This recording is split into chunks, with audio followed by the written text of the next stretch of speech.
Cha-ching.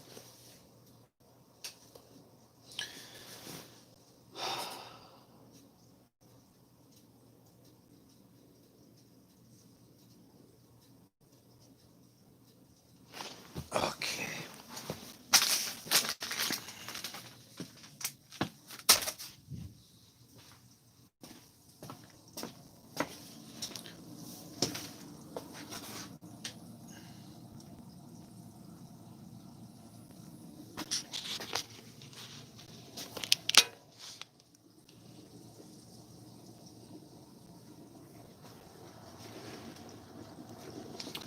I've been basically living on ginger tea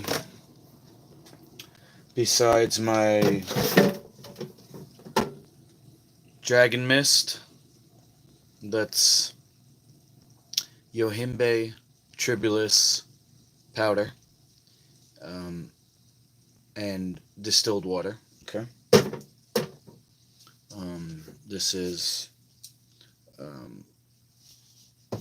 I'm not going to take it now because I already had some this morning.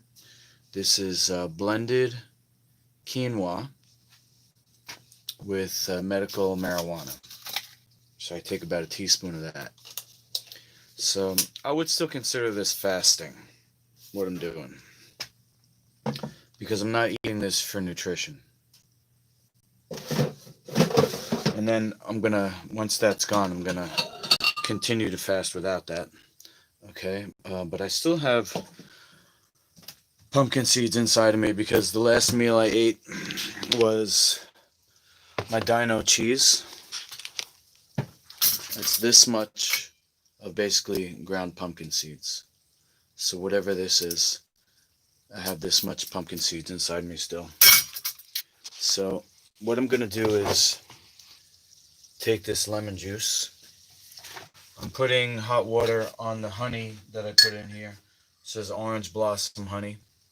I put some in here. I'm just using the hot water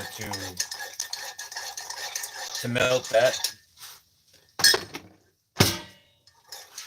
It's not raw honey, so it's not like I'm killing it. It's already dead.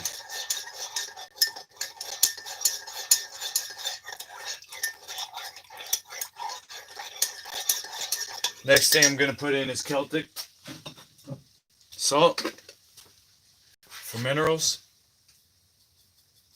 Put about a quarter teaspoon.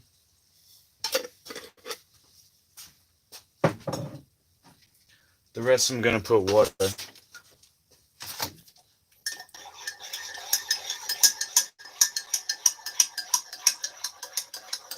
And then I'm going to put this lemon juice that was left over from my flush on, what was it, Sunday? Flush Sunday, right? Yeah. So this is the lemon juice left over from all the lemons that I juiced.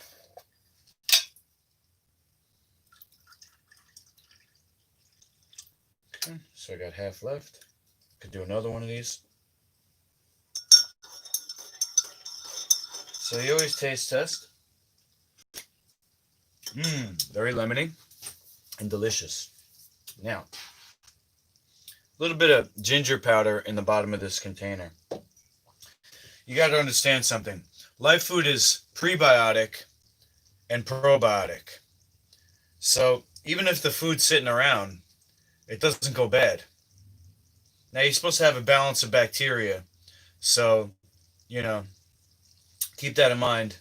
You don't want too much bacteria. So as you smell something, you can tell. You taste it. Now this is just from yesterday, so it's just ginger powder and honey. It's still good. Now, I'm going to use that ginger. I just want to pour it over the sink so it don't.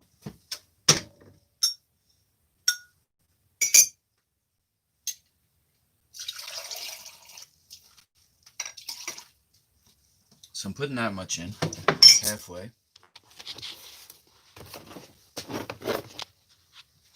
It's halfway filled. Okay.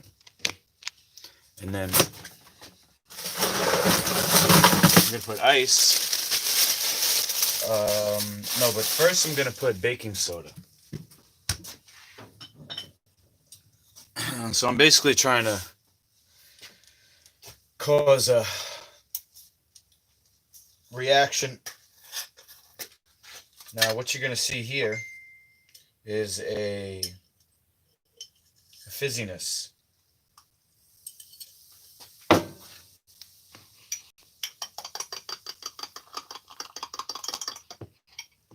right. So now we got an iced fizzy.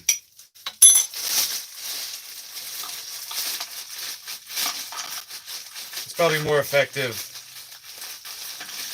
on ice, you know, just regular, but whatever.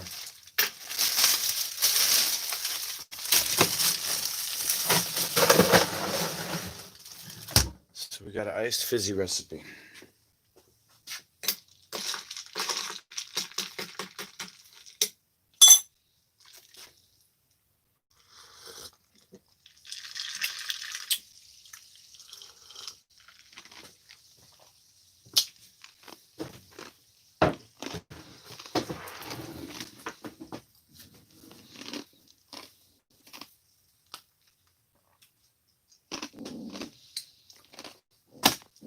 So,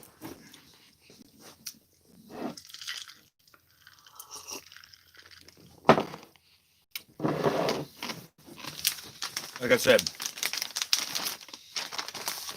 my recipes, being Life Food certified, are all probiotic and prebiotic. So, I can't get sick. I can't get any virus. I can be tested. My viral load is 0. There's no viruses that infect people. And that's what I'm going to talk about here. People get sick because of their lifestyle. The stuff that they're testing for is the breakdown product as the body is deteriorating.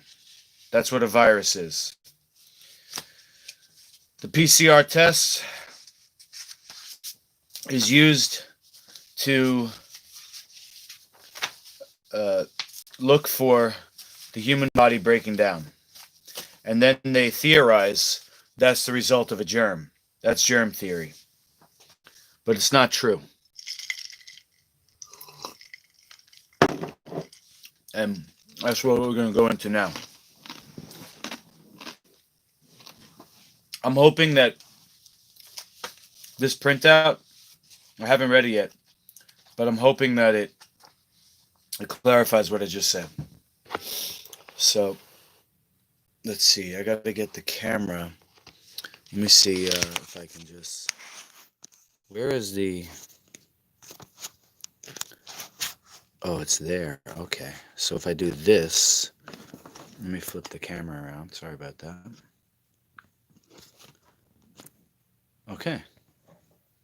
And then I just got to angle this. Let's see. I'm going to angle this like this. Ooh.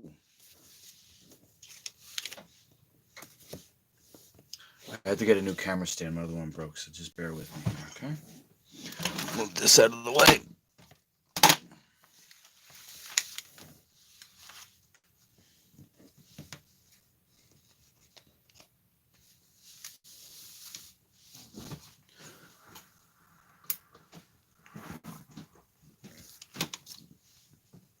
Okay, zoom in a little bit. Whoop, it's too much.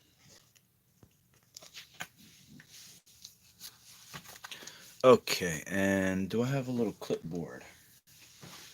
I might have a clipboard, right? Yep, I do. It's a purple one. Spiritual. Okay, one more sip of fizzy, and then I'll read.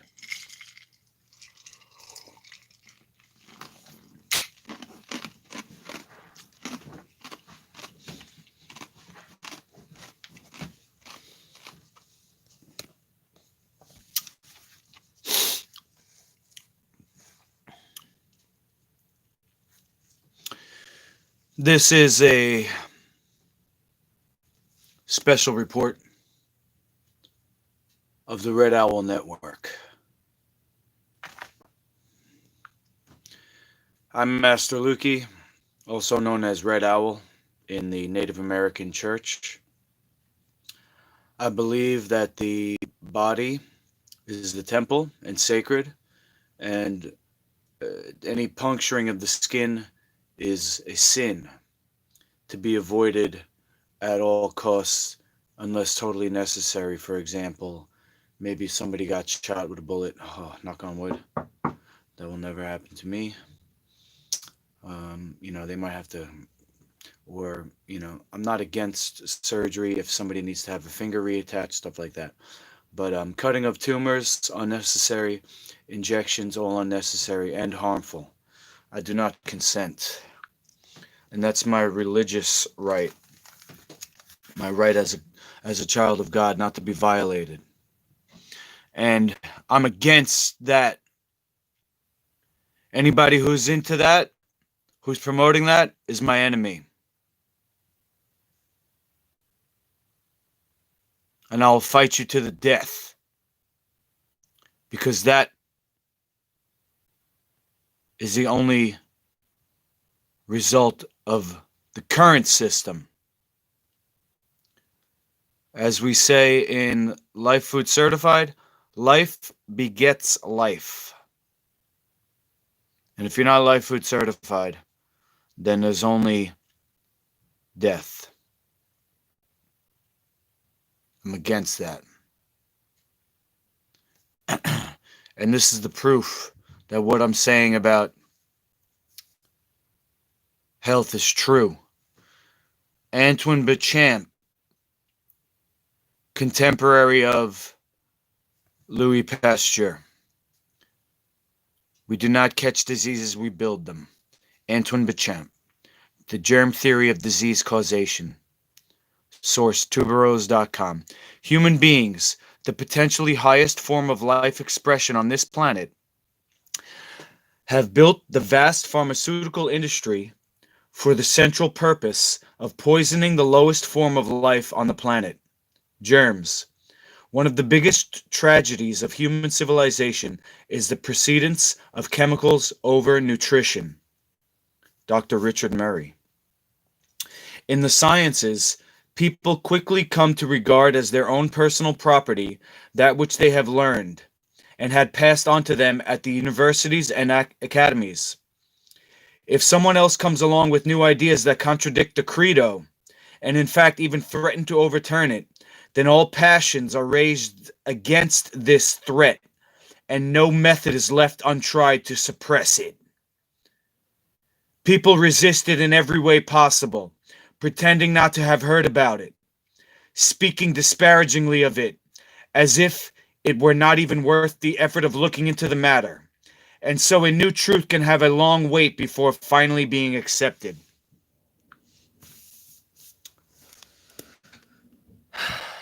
I see it whenever I bring up the concept of nutrition to people that I'm training. They just want to work out.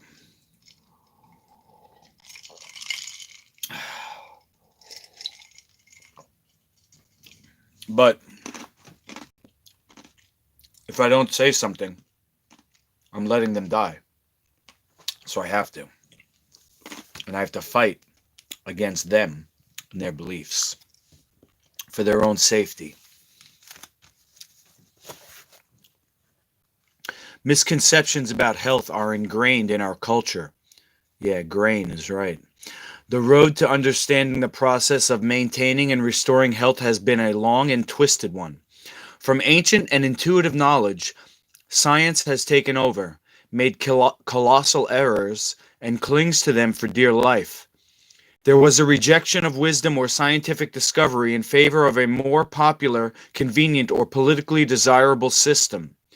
Just as Socrates was poisoned for his ideas, and Galileo was forced by a fanatic clergy to withdraw his statements about astronomy, ignorance and power can be a dangerous combination. Yeah. So I'm just going to maybe take some moments to talk about this. Science has not taken over. I would say politics have taken over, which is the corruption of science.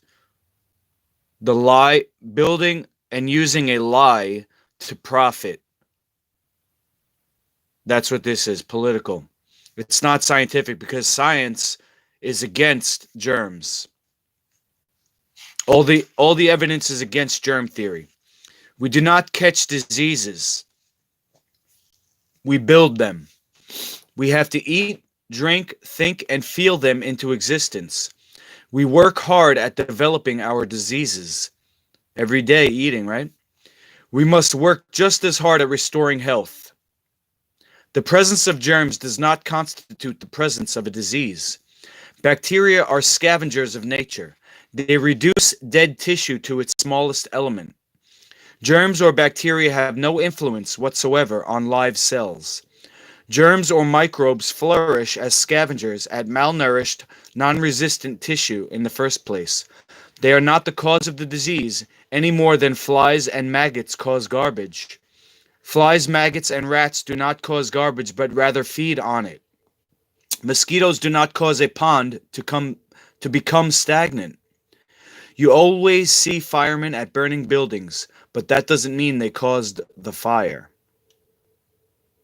And I'll go one further, that bacteria and germs come out of the dead tissue to be recycled to the other side. Things like candida is actually the human tissue turning over. So the bacteria, they don't just come in, they come out of the disease tissue and recycle that.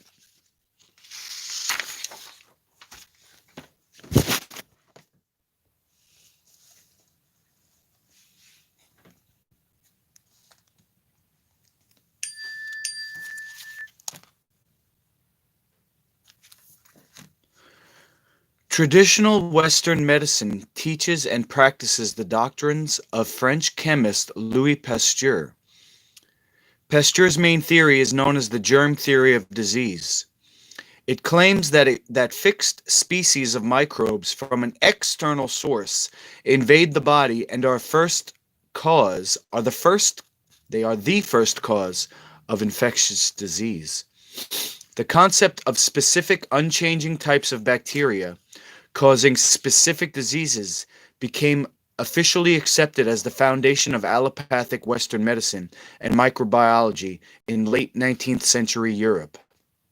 Also called monomorphism, it was adopted by America's medical industrial complex, which began to take shape near the turn of the century. This is the Rockefeller Foundation, which began to take shape near the turn of the century. Hold on. Hello? Hello? Hello? Okay. Sorry about that. This cartel became organized around the American Medical Association, formed by drug interests for the purpose of manipulating the legal system to destroy the homeopathic medical profession. There it is, folks. There it is in a nutshell. These are the people who are selling the vaccine now. They bought Trump and everyone else. And all the judges. You son of a bitch. Bastard. Controlled by pharmaceutical companies, the complex has become a $1 trillion a year business. It also includes many insurance companies, the Food and Drug Administration, the National Institutes of Health, the Centers for Disease Control, hospitals, and university research facilities. The microbian doctrine gave birth to the technique of vaccination that was blindly begun in 1796 by Edward Jenner. Jenner took pus from the running sores of sick cows and injected it into the blood of his patients. Thus was born a vile practice, whose nature has changed little to this day, and whose understanding is still clouded by Pasteur's theory. This also gave birth to the development of antibiotics, the first being penicillin in 1940. An antibiotic is the poisonous waste from one germ used in the attempt to kill another. Penicillin is the poison from a fungus. This has created the proliferation of aggressive and stubborn forms of resistant strains that haunt us today. I wouldn't say that, because this is also germ theory, thinking that proliferation of aggressive and stubborn forms of resistant strains, that's not from antibiotics. That's in the body already. But they just killed everything else, so this is all that's left. The body's still sick, that's why the person is dying. They haven't fixed the root cause. But then they're testing for something and they think that's haunting them. No, that's not haunting. So I don't agree with this here. Antibiotic resistant strains. No. They just killed everything else. We're more bacteria than cells. Even something like staph has a use in the body. It builds. In certain conditions, it's going to build something healthy, but in sick condition, it's going to go the other way. The Rife Universal Microscope, developed in the late 1930s and 1940s, clearly established that germs are the result of disease rather than the cause thereof. If germs are involved, they arise as primary symptoms of that general condition. Though germs don't cause disease, secondary symptoms are produced in response to their activity. So that's the mycotoxic waste product of their metabolism. That's the secondary symptom. One reason the conventional medical community doesn't see the big picture is their means of looking at it. A lot depends on how you look at it and what you look at it with. The third edition, Basic Histology, we discover the limitations of the electron microscope in that the electron beam demands the use of very thin tissue sections enclosed in a high vacuum. The authors of these requisites state on page 9, the conditions preclude the use of living material, and the electron beam on an object can damage it and produce unwanted changes in tissue structures. They take a living, changing scene and disorganize it by staining the blood sample. Then they take the snapshot of this disorganized situation and interpret it as the entire story. During the study and interpretation of stained tissue sections in microscope preparations, the observed product is the end result of a series of processes that considerably distort the image observable in the living tissue, mainly through shrinking and retraction. It has been suggested in the past that the electron microscope specks identified as viruses could more than likely be nothing more than particles of lifeless degraded protein, disintegrated peptides from cellular death, catabolic residues of cytoplasm, or repair proteins produced by the cells in response to the imbalanced biological terrain. Exactly what I just said. And Dr. Jubb found this out by using phase contrast microscopes, which is something like the Rife Universal Microscope. It has been reported by researchers searching for the hypothetical elusive virus that viruses can mimic human tissue. They are human tissue. How stupid can somebody be, or dumb? Stupid is not knowing. That's like ignorant. Dumb is somebody brainwashing you. Hold on, I got a hair on my paper here.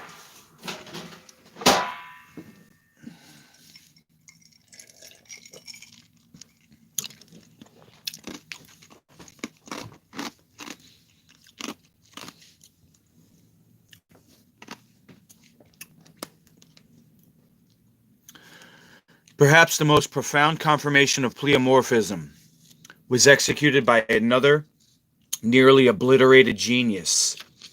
This time, an American microscopist with the name of Royal Raymond Rife.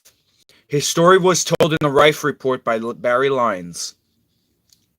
It has been published in book form as The Cancer Cure That Worked. Rife's ordinary microscope was capable of detail and clarity surpassing the newly emerging electron microscopes. Its use of prismatically dispersed natural light frequencies rather than electron beams and acid stains allowed clear views of living subjects. Each microorganism has its own fundamental frequency of light, something Béchamp apparently took advantage of with his polarimeter. See, here you have life, and then the electron microscope, that's death. Life begets life. Rife arrived at the conclusion that light could be used instead of fatal chemicals or stain. This was brilliant. Equally brilliant was its execution. The entire optical system, lenses and prisms, as well as the illuminating units, are made of block quartz crystal. The illuminating unit used for examining the filterable forms of diseased organisms contains 14 lenses and prisms, 3 of which are in the high-intensity incandescent lamp, 4 in the Rayleigh prism, and 7 in the achromatic condenser, which has an aperture of 1.40. Wow, that's too complicated for me. I would like to see that, though. The Royal Rife microscope. Between the source of light and the specimen are subtended 2 circular wedge-shaped block crystal quartz prisms for the purpose of polarizing the light passing through the specimen. Polarization being the practical application of the theory that light waves vibrate in all planes perpendicular to the direction in which they're propagated.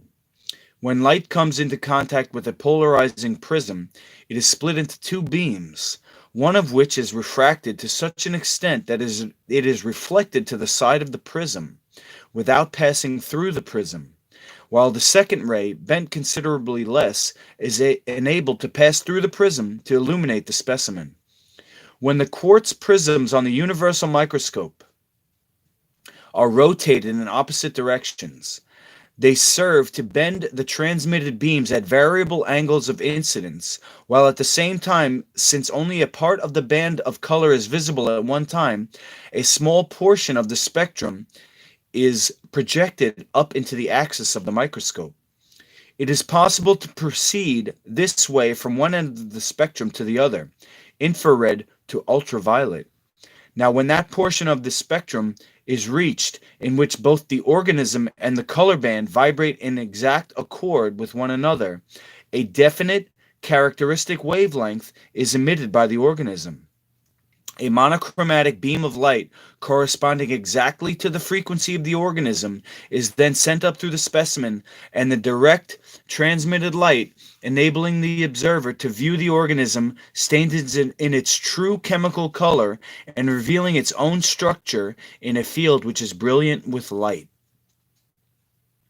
Instead of the light rays from the specimen passing through the objective and converging, they pass through a series of special prisms which keep the rays parallel.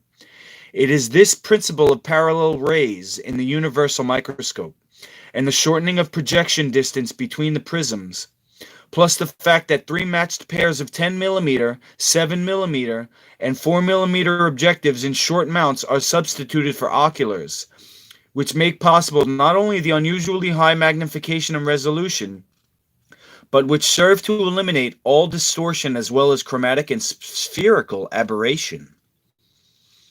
The fine adjustment being 700 times more sensitive than that of ordinary microscopes. The length of time required to focus ranges up to 1.5 hours. A major upshot of Rife's work was his ability, through several pleomorphic stages, to transform a virus he found in cancer tissue into a fungus. Plant the fungus in an asparagus-based medium, and produce a Bacillus E. coli, the type of microform indigenous to the human intestine. This was repeated hundreds of times. Rife showed that the pleomorphic capacity of microforms goes beyond the bacterial level to the fungal level and its progression to the last stage, mold. This included in this cycle are the very important stages intermediate to microzymas and bacteria. The protein complexes, usually referred to as viruses, and their immediate descendants, the cell wall deficient forms. Rife identified 10 families in the whole spectrum of microlife. Within each family, any form could become another. Also, the fact that organisms have resonant frequencies allowed Rife to further develop his RF beam ray, which helped rid the body of cancer symptoms. What marvelous and beneficial revelations might have arisen with Rife's technology, guided by Béchamp's vision. These waves, or this ray, as the frequencies might be called, have been shown to possess the power of devitalizing disease organisms, or killing them, when tuned to an exact wavelength or frequency for each organism. In reality, it's not the bacteria themselves that produce the disease, but the chemical constituents of these microorganisms enacting upon the unbalanced cell metabolism of the human body that in actuality produce the disease symptoms. Disease-associated microorganisms do not originally produce the condition which has supported their morbid evolution in the body. I don't have to say it again. The body gets sick from the inside out.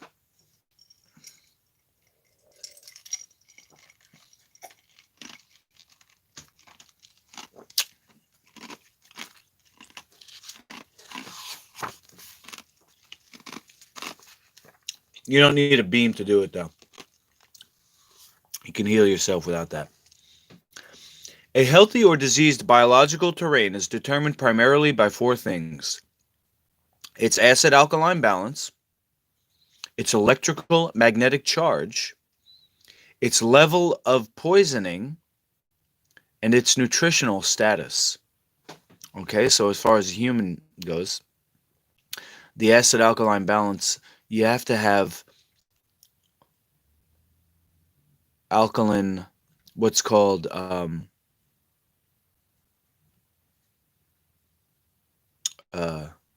bile salts.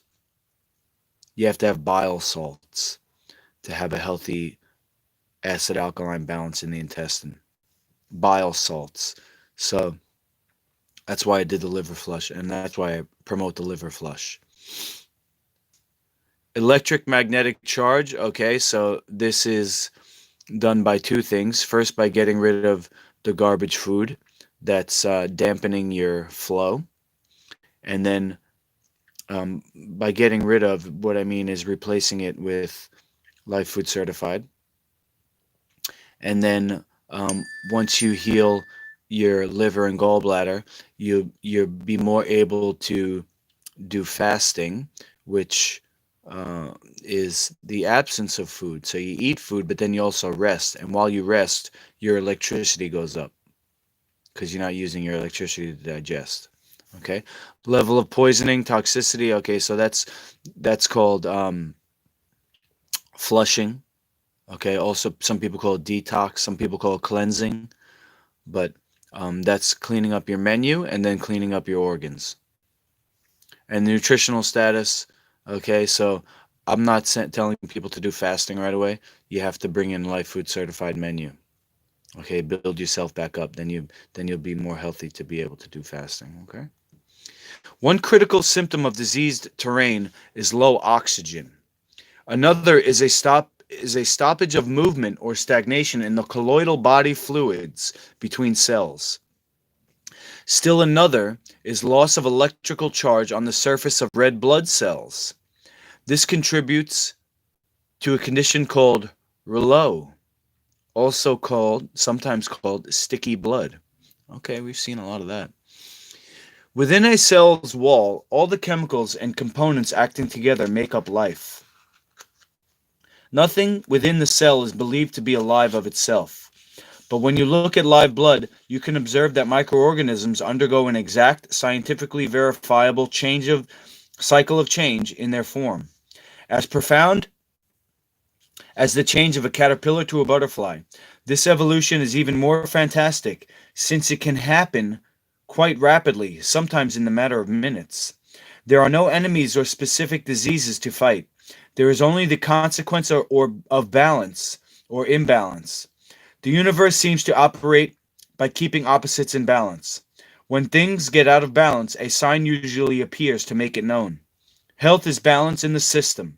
If you want to see a rough comparison of what's happening in a sick body, try not cleaning your house for about a year. In that environment, all kinds of small guests will come out of nowhere to take up residence with you. Similarly, the stresses of our wrong eating habits and way of life dirty up our inner environment. Our terrain becomes overly acidic, paving the way for unwanted guests. In this unbalanced environment, morbid bacteria can issue from our own cells. These tiny life forms can rapidly change their form and function. Through a process called pleomorphism, bacteria can change into yeast, yeast to fungus, and fungus to mold. Microorganisms such as specific bacterium can take on multiple forms. This is a change of function as well as shape. It's analogous to somebody with multiple personalities. The person's physiology changes with the personality changes. Dr. E.C. Rosenow of the Mayo Biological Labs and other bacteriologists demonstrated that a media change could alter streptococci to pneumococci, and the food change back would reverse the pneumococci to streptococci. This showed that bacteria are scavengers of nature and, being essentially bags of enzymes, alter their shape and enzyme production for the purpose of dissolving to its smallest element whatever dead tissue is present. In addition to pH and pleomorphism, we need to consider a most important concept: the difference between the symptoms of a disease and the disease condition. In pleomorphism, a so-called species is just a stage in the growth cycle of a family of beings. Each member functions differently and looks a lot different from the others. What most people call a disease is really a symptom or a collection of symptoms. For example, cancer tumors are symptoms, which is why trying to fight them has resulted in the epidemic we have today. What people commonly think of as causes of disease are symptoms. In this category are bacteria, yeast, and their descendants. When germs are involved in illness, they are producing or influencing the body to produce secondary symptoms. In orthodox medicine, these secondary symptoms are thought of as the disease. The answer, though, lies in the condition of your terrain. Is it in balance, or will it support the development of unwanted guests? Once it gets going, the imbalance becomes a vicious circle. In pH imbalance, body tissues are on the acid side. The acid condition is promoted by a number of things, the main ones being food types and poor digestion. In poor digestion, food is either fermenting or putrefying. In the early stages of the imbalance, the outer symptoms may not be as intense and are frequently treated with drugs. They include things such as skin eruptions, headaches, allergies, colds and flu, and sinus problems. As things get further out of balance, more serious conditions arise. Weakened glands, organs, and systems start to give way. Thyroid, adrenals, the liver, etc.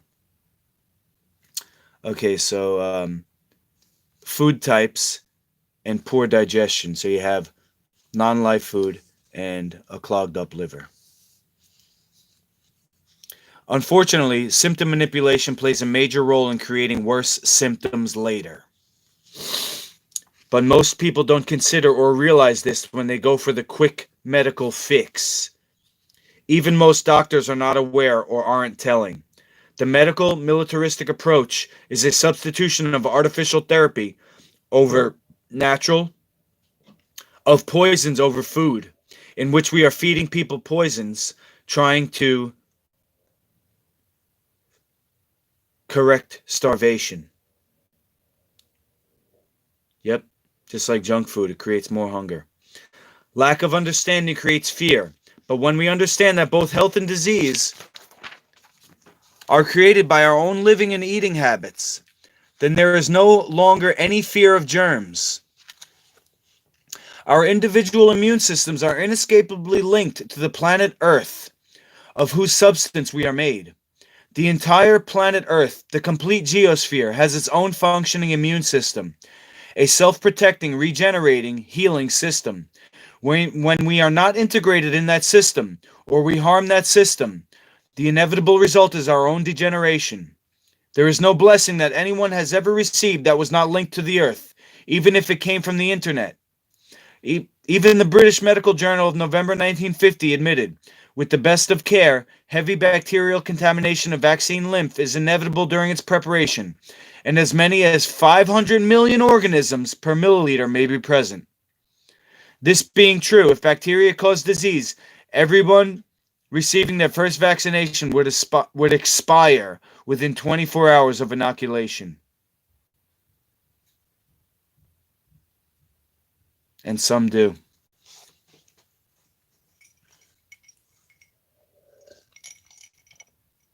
And some fucking do.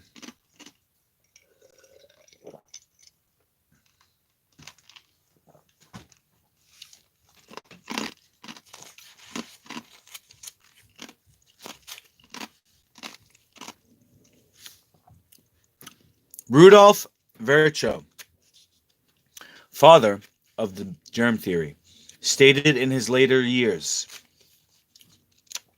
"If I could live my life over again, I would devote it to proving that germs seek their natural habitat, diseased tissues, rather than causing disease." Wow. Pasteur and Paul Ehrlich jointly gave to the civilized world the disease theory doctrines of microbiology and immunology before vitamins, trace elements, and other nutrients had even been discovered. From their efforts and dubious discoveries, vaccines became vogue and were embraced by leading medical scientists, those longing for a sound and simple explanation for the inexplicable. Antoine Béchamp, MD, one of the world's foremost bacteriologists and Pasteur's contemporary, was making great scientific discoveries, and some of the greatest minds of his day accepted his theories and findings as definitely established facts. Béchamp attained so many achievements that it took 8 pages of a scientific journal to list them when he died. Among many other things, he saved the French silk industry from devastation by silkworms, under the nose of Pasteur, who had been commissioned to solve it. He clearly described the process of fermentation for what it is, a process of digestion by microscopic beings. He was the first to assert that the blood is not a liquid but a flowing tissue. He developed a cheap process for the production of aniline, which was the foundation of the dye industry. What makes the germ theory so dangerous is that it seems true, but it is only secondarily. Béchamp said, "There is no doctrine so false that does not contain a particle of truth." It is thus with microbian doctrines. Béchamp discovered Microzyme, now known as microorganisms, and Jubb calls them life colloid and colloid of life. Minute or small ferment bodies, the basic structure of cell life. Now, they don't have to ferment, depends on the environment. They can be oxygen, they can be probiotic. The basic structure of cell life, and that germs definitely are the result, not the cause of disease. Through his experiments, he showed that the vital characteristics of cells and germs are determined by the soil in which their microzyma feed, grow, and multiply in the human body. Both the normal cell and germ have constructive work to do. The cells organize tissues and organs in the body. Germs cleanse the human system and free it from accumulations of pathogenic and mucoid matter. We are constantly breathing in some 14,000 germs and bacteria per hour. If germs are so harmful, why aren't we all dead? When somebody's sick, it's a cleansing process. We want to support that. In the primary stages of inflammation, the bacteria are present. The bacteria present are streptococci, but as blood cells and tissues further disintegrate, the streps turn into the staphylococcus, changing into forms native to their new surroundings of dead tissues. Bacteria do not have any action on live cells, only dead cells. They are not the cause of disease, but the result thereof. That's why in many cases of pneumonia, the pneumococci don't appear on the scene till 36 to 72 hours after the onset of the disease. His biological work might then have revolutionized medicine with profound insight into the nature of life. But in a political world, he found himself up against a skilled politician with wealthy connections, Louis Pasteur. Oh, shit. Antoine Béchamp was a scientist, while apothecary Pasteur was a chemist with no education in life sciences, and an advertiser. He plagiarized the research of Béchamp, distorted it, and submitted it to the French Academy of Science as his own. And by making public these premature research findings, Pasteur had a devoted following, people acclaiming him as a scientific genius. Pasteur was responsible in large part for the onslaught of animal experimentation and medical research. Pasteur used preparations made from the diseased tissues of previously sick animals, thus making the injected ones sick. This gave the appearance that a germ caused a disease, when in fact, these preparations were extremely poisonous. This is not a scientific procedure, but simply demonstrates the fact that you can make someone sick by poisoning his or her blood. Based on his theory of microzymes, Béchamp warned emphatically against such direct and artificial invasion of the blood. Yep, invasion is right. The German bacteriologist Robert Koch, I don't know how to pronounce that, Koch, set forth rules by which microorganisms could be ruled as the cause of a disease or discounted as non-pathogenic germs. He provided his famous postulates of Koch to assist in making the differentiation. The only problem was that none of the microorganisms in practice could satisfy the requisites necessary to confirm them as the cause of any given disease. Unfortunately, when these demands of causation failed to qualify a bacterium as the responsible culprit, a great void was left in the philosophy of medical science's most cherished fantasy, the microbe theory of disease causation. When the inconsistencies of the germ theory of disease threatened the bacteria premise, Eli Metchnikoff bolstered the shaky germ theory of disease causation by revealing novel concepts about leukocytic phagocytosis, how certain white blood cells engulf foreign agents in the circulating blood and tissues, starting the indomitable theory of immunology. The newly developed concepts of Metchnikoff erased the obvious inadequacies of the germ theory, why everyone exposed to the same microbe didn't develop the disease. Theoretical immunology per Ehrlich, Pasteur, and Metchnikoff could now explain the whys and why nots. If a person's immune cells were smart and could recognize the enemy, the invading bacterium, then phagocytosis immediately engulfed and destroyed the invader. If the leukocyte was incompetent, by whatever strange reason, the invader took control and proceeded to destroy the victim. The answer was to educate the leukocytes so they could recognize and destroy the invading microorganisms. This Platonic academia gave rise to the theory that injection of disease residues would provoke an immune reaction, thus a sharpening up of leukocytes so they could recognize the invader and engulf it. Our bodies are densely populated with microorganisms, inside and out. What inhabits us doesn't hurt us and is essential to us. We live in a symbiotic, mutually beneficial, mutually necessary relationship with our personal population of bacteria. Leeuwenhoek discovered life on man with a 17th century microscope and with unbiased detachment. contemplated the host of living things living on himself, not as disease causation. Social attitudes have developed over bacteria in relation to dirt, filth, or cleanliness. Even Freudian views have entangled bacteria with sexual attitudes. Pasteur stated later in his career that germs and bacteria are not the exact and primary cause of disease.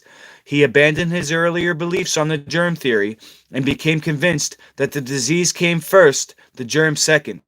He stated, "The presence in the body of a pathogenic agent is not necessarily synonymous with infectious disease." Pasteur was aware that fermentation, which he studied extensively while formulating his germ theory, only occurs in injured, bruised, or dead material, and that bacteria are a natural result of fermentation, not the cause. He realized later that germs and bacteria change their form according to their environment. Unfortunately, the stepping stones of modern-day medicine were already in place, and Pasteur could not reverse the situation.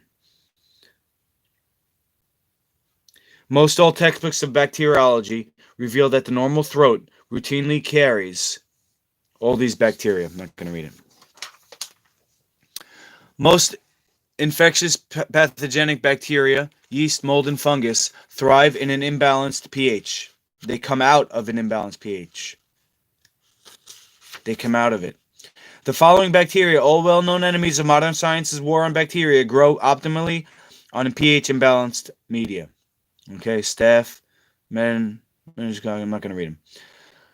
The germ theory, virus theory, genetic theory, and autoimmune theory, contemporary disease causation theories, all are based and rely upon immunology. Immunology is based upon and must be supported by Darwinian concepts of evolution. Pull out the evolutionary foundation, and all the prevailing theories collapse. The highly publicized but non-existent advances of modern medicine are exposed as scatologists. Nonetheless, the germ theory is still believed to be the central cause of disease because around it exists a global supportive infrastructure of commercial interests that built multi-billion-dollar industries based on this theory. You motherfuckers.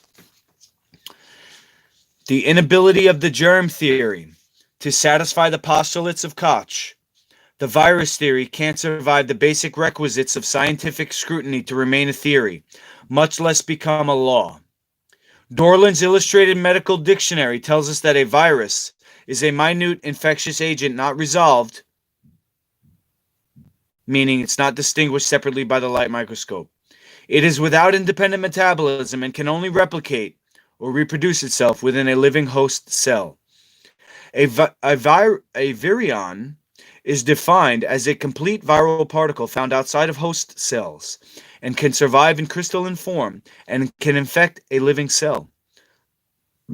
In other words, the most intelligent virus, with no brain or nervous system, outwits a cell membrane, the guardian of the cytoplasm, passes into the cell's interior, sneaks by the lysosomes that normally ingest and digest intracellular decayed or foreign matter, trick the ribosomes and polysomes into believing that the virus is a friendly amino acid, enters into the amino acid polypeptide chain of amino acid residues, takes over the ribosomal control, reproduces itself many times over, and then kicks out a virion to attack the adjoining cell. Fucking boogeyman. Russian bacteria hunter Dmitry Iwanowski, who gathered fluid from diseased tobacco plants, achieved the first isolation of a virus in 1892. He passed this liquid through a filter fine enough to retain bacteria, yet to Iwanowski's surprise, the bacteria-free filtrate easily made healthy plants sick. In 1898, a Dutch botanist, Martinist Willem Beijerinck, repeating the experiment, also recognized that there was an invisible cause and named the infectious agent tobacco mosaic virus. In the same year, two German scientists purified a liquid containing filterable viruses that caused foot and mouth disease in cattle. Walter Reed followed in 1901 with a filtrate responsible for yellow fever, and soon dozens of other disease-causing viruses were found. In 1935, another American, Wendell M. Stanley, went back to the beginning and created pure crystals of tobacco mosaic virus from a filtered liquid solution. He affirmed that these crystals could easily infect plants and concluded that a virus was not a living organism since it could be crystallized like salt and yet remains infectious. Subsequently, bacteriologists all over the world began filtering for viruses, and a new area of biology was born, virology. Historically, medical science has vacillated on the question of whether a virus is alive.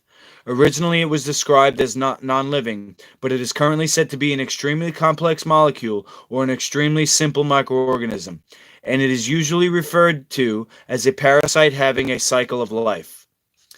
Dr. Jubb calls them spores of mold. It's a spore of a mold. Commonly composed of either DNA or RNA cores with protein coverings, and having no inherent reproductive ability, viruses depend on the host for replication. They must utilize the nucleic acids of living cells they infect to reproduce their proteins, which are then assembled into new viruses like cars on an assembly line. Theoretically, this is their only means of surviving and infecting new cells or hosts. Underlying the birth of virology was the doctrine of monomorphism, that all microorganisms are fixed species, unchangeable, that each pathological type produces only one specific disease, that microforms never arise endogenously, that is, have absolute origin within the host, and that blood and tissues are sterile under healthy conditions. Theoretically, under ideal health conditions, the blood might be sterile, though it has the inherent potential to develop morbid microorganisms, as discussed earlier. Long and repeated observation of live blood in the phase contrast dark field microscope, here we go, however, shows that the blood can contain various microforms in an otherwise asymptomatic host, or in a condition defined as normal or healthy in orthodox terms. Monomorphism was the cornerstone of developments in 20th century medical research and treatments. Refusal by the mainstream to examine fairly, much less accept the demonstrated facts of pleomorphism, that viruses and bacteria, yeast, fungus, and mold are evolutions from Microzyme, colloid of life, that microforms can rapidly change their form in vivo, one becoming another, dependent on conditions in the biological terrain, that blood and tissues are not necessarily sterile, that there are no specific diseases, but only specific disease conditions, was the foundation of the debate. It is so called because those who wore the robes of scientific authority would not be swayed from folly when presented with its contrary proofs.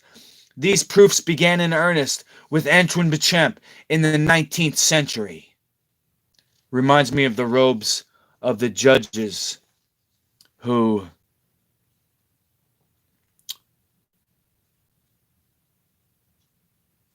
have signed off on mandatory vaccination for public school. You fucking bastards. In the early third of the 20th century, the heated debate took place over filterable bacteria versus non-filterable. This was a major battle concerning micromorphology. The orthodox view prevailed. Bacterial forms were not small enough to pass, or did not have a smaller earlier stage. What passed through bacteria-proof filters was something else, that is, viruses. Standard medical textbooks long made this filtering distinction between bacteria and viruses. Subsequently, however, the cellular nature of many filterable forms originally thought to be viruses, such as some mycoplasmas, rickettsias, and various other groups, has been established. With the victory of the monomorphic view, deeper understanding of infectious disease was lost, setting the cancer for cancer, degenerative symptoms, and AIDS. Ribbit. A typical bacterium is about 1 micron in size. Most filterable forms, now called viruses, range in size from 0.3 micron to 0.01 micron, particularly in the colloidal range. Most of the larger viruses are a third to a quarter the size of the average bacterium. Size is critical because 0.3 microns is the resolution limit of modern-day light microscopes. Thus, as viruses were discovered, they required an electron microscope to be seen, especially given the fact that Royal Rife's microscope technology and career were destroyed by invested interests. Unfortunately, electron microscopes and the process of chemical staining disorganize all specimens, whereas Rife's technology allowed life to proceed and thus evolve under its lens. As viruses became visible to advancing technology, the ramification was that the technology revealed, to minds infected with monomorphism, protein structures deemed foreign to the body. What is really known about viruses is that they are, according to biochemistry, Lubert Stryer, 2nd edition, 1981, the most efficient of the self-reproducing intracellular parasites. Yet in the next sentence, viruses are unable to generate metabolic energy or to synthesize proteins. It's a paradox. Maybe someday soon, with improvements in the electron microscope, we will find out what are now being called and classified as viruses will prove to be intracellular crystallizations of protein catabolism, meaning the destructive process by which complex structures are converted into simple compounds. What it is the breakdown product as the body turns over. So you have the four things that constitute a healthy condition. Right? We went over them already. What are they? Acid-alkaline balance, spare electrons, which is another word for energy, toxification, which is, from the outside, toxins, and the actual nutrition of the cell. So when that stuff is going on, you have the body breaking down, turning over to the dark side. And then these, as the body turns over, just like they were saying, the microorganism comes after the disease. As the cell dies, it breaks down. And then you get these bacteria and viruses out of it. It breaks down. What happens when it breaks down? It turns into mold. Mold is the chief undertaker. Takes us to the other side. The spore of the mold is the virus. The 7th edition of Russell L. Cecil's A Textbook of Medicine in 1947 said, then, what is still the case today, the nature of viruses is not yet definitely known, but certain facts appear well established. At the present time, it is convenient to think of viruses as though they were obligate intracellular parasites of extremely small size. From whatever cause, when the proteinaceous structure of cellular cytoplasm is damaged, the bags of enzymes inside the cell, called lysosomes, release proteolytic enzymes that digest the dead protein of the cytoplasm. With death of the cell and disintegration of the cell nucleus, ribonuclease and deoxyribonuclease enzymes catalyze the depolymerization of RNA and DNA, providing the free strands of nuclear protein, which mimic viruses when viewed with the electron microscope. Volumes could be written about the assumptions, theories, and hypotheses associated with immunology, the germ theory, and the virus theory. Virologists today will state that the virus remains dormant and hidden in the body, and some leading authorities reveal that these little trick-or-treaters are actually hiding in the nerve sheaths. That's called the connective tissue.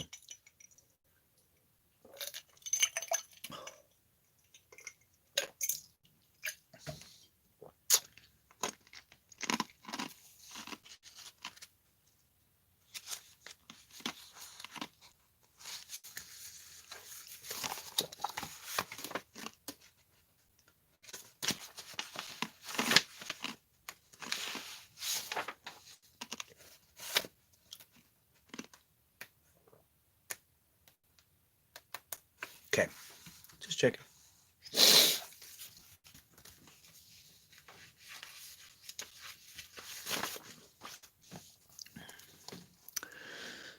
Okay. If the concept of immunology can in any way be substantiated, then evolution has really let us down. The only thing that benefits from evolutionary progress is the microbe that outsmarts man, the virus that outsmarts the cell membrane, and the rodent that bypassed man 65 million years ago. Okay, this is false here. Approximate time that man supposedly lost his ability to manufacture vitamin C. We can manufacture vitamin C in the intestine by healthy gut flora. So this writing is not life food certified. So it's got the right idea, but we're gonna have to just clarify certain things. Healthy bacteria make vitamin C in the intestine.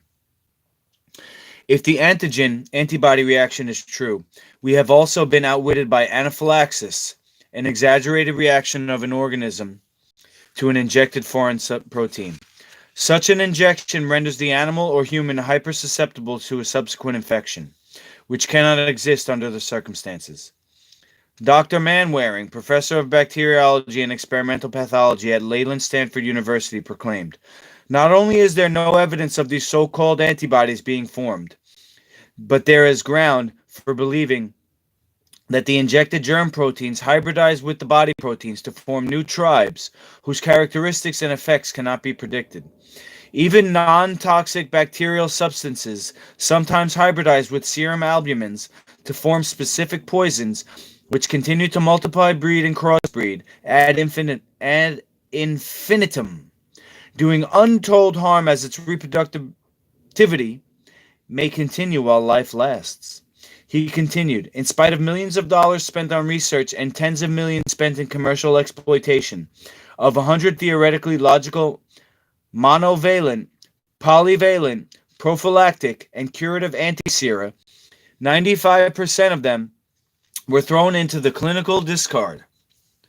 The same thing is true of vaccines, and we call this scientific medicine. 12 years of study with immunophysiological tests have yielded a mass of experimental evidence contrary to and irreconcilable with the Ehrlich theory, and have convinced me that his conception of the origin, nature, and physiological role of the specific antibodies is erroneous." Irreconcilable. If you're not with me, you're against me. Many harmful and unexpected reactions occurred during the original experimentation. Nevertheless, it was assumed that since man and animal derived from the same evolutionary beginnings, the disease residues could first be injected into animals, and animal serum would produce antibodies acceptable to humans. Huh!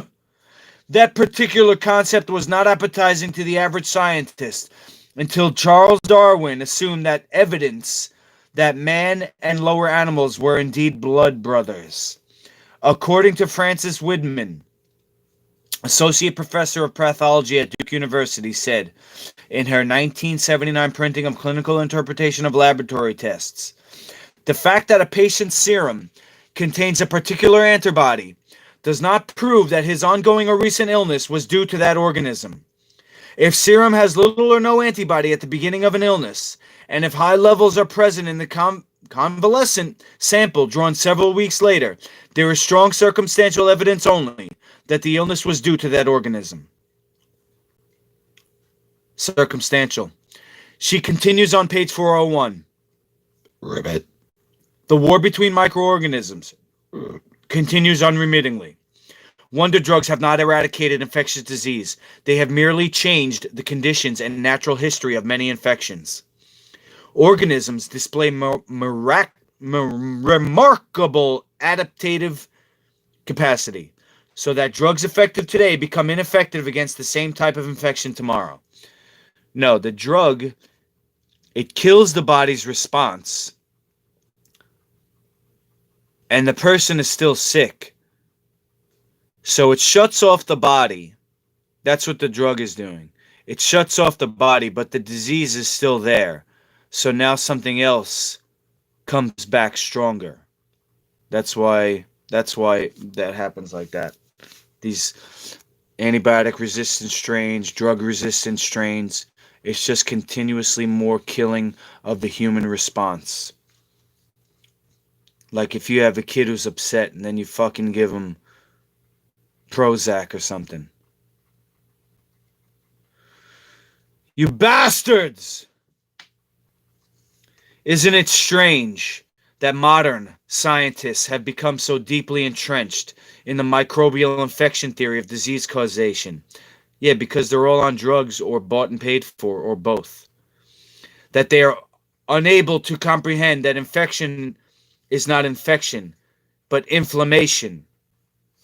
Few people would consider chronic poisoning by their own food and malnutrition as possible factors in the futile search for disease eradication.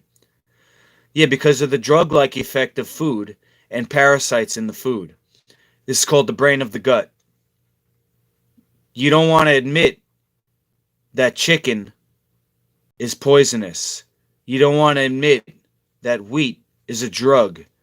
You don't want to admit that cheese and milk is killing the planet. But I will fight you for it. From dust you are, and to dust you shall return. Not me, I'm becoming a statue. In front of an arena. 30 years prior to the rise of monomorphism, Béchamp brought his attention to tiny molecular granulations found in body cells, which other observers had noted before him. They had been scantily defined, but no one had identified their status or function. After 10 years of careful experimentation, Béchamp brought to the world in 1866 the profound revelation that the granules were living elements. He renamed them microzymes, meaning small ferments.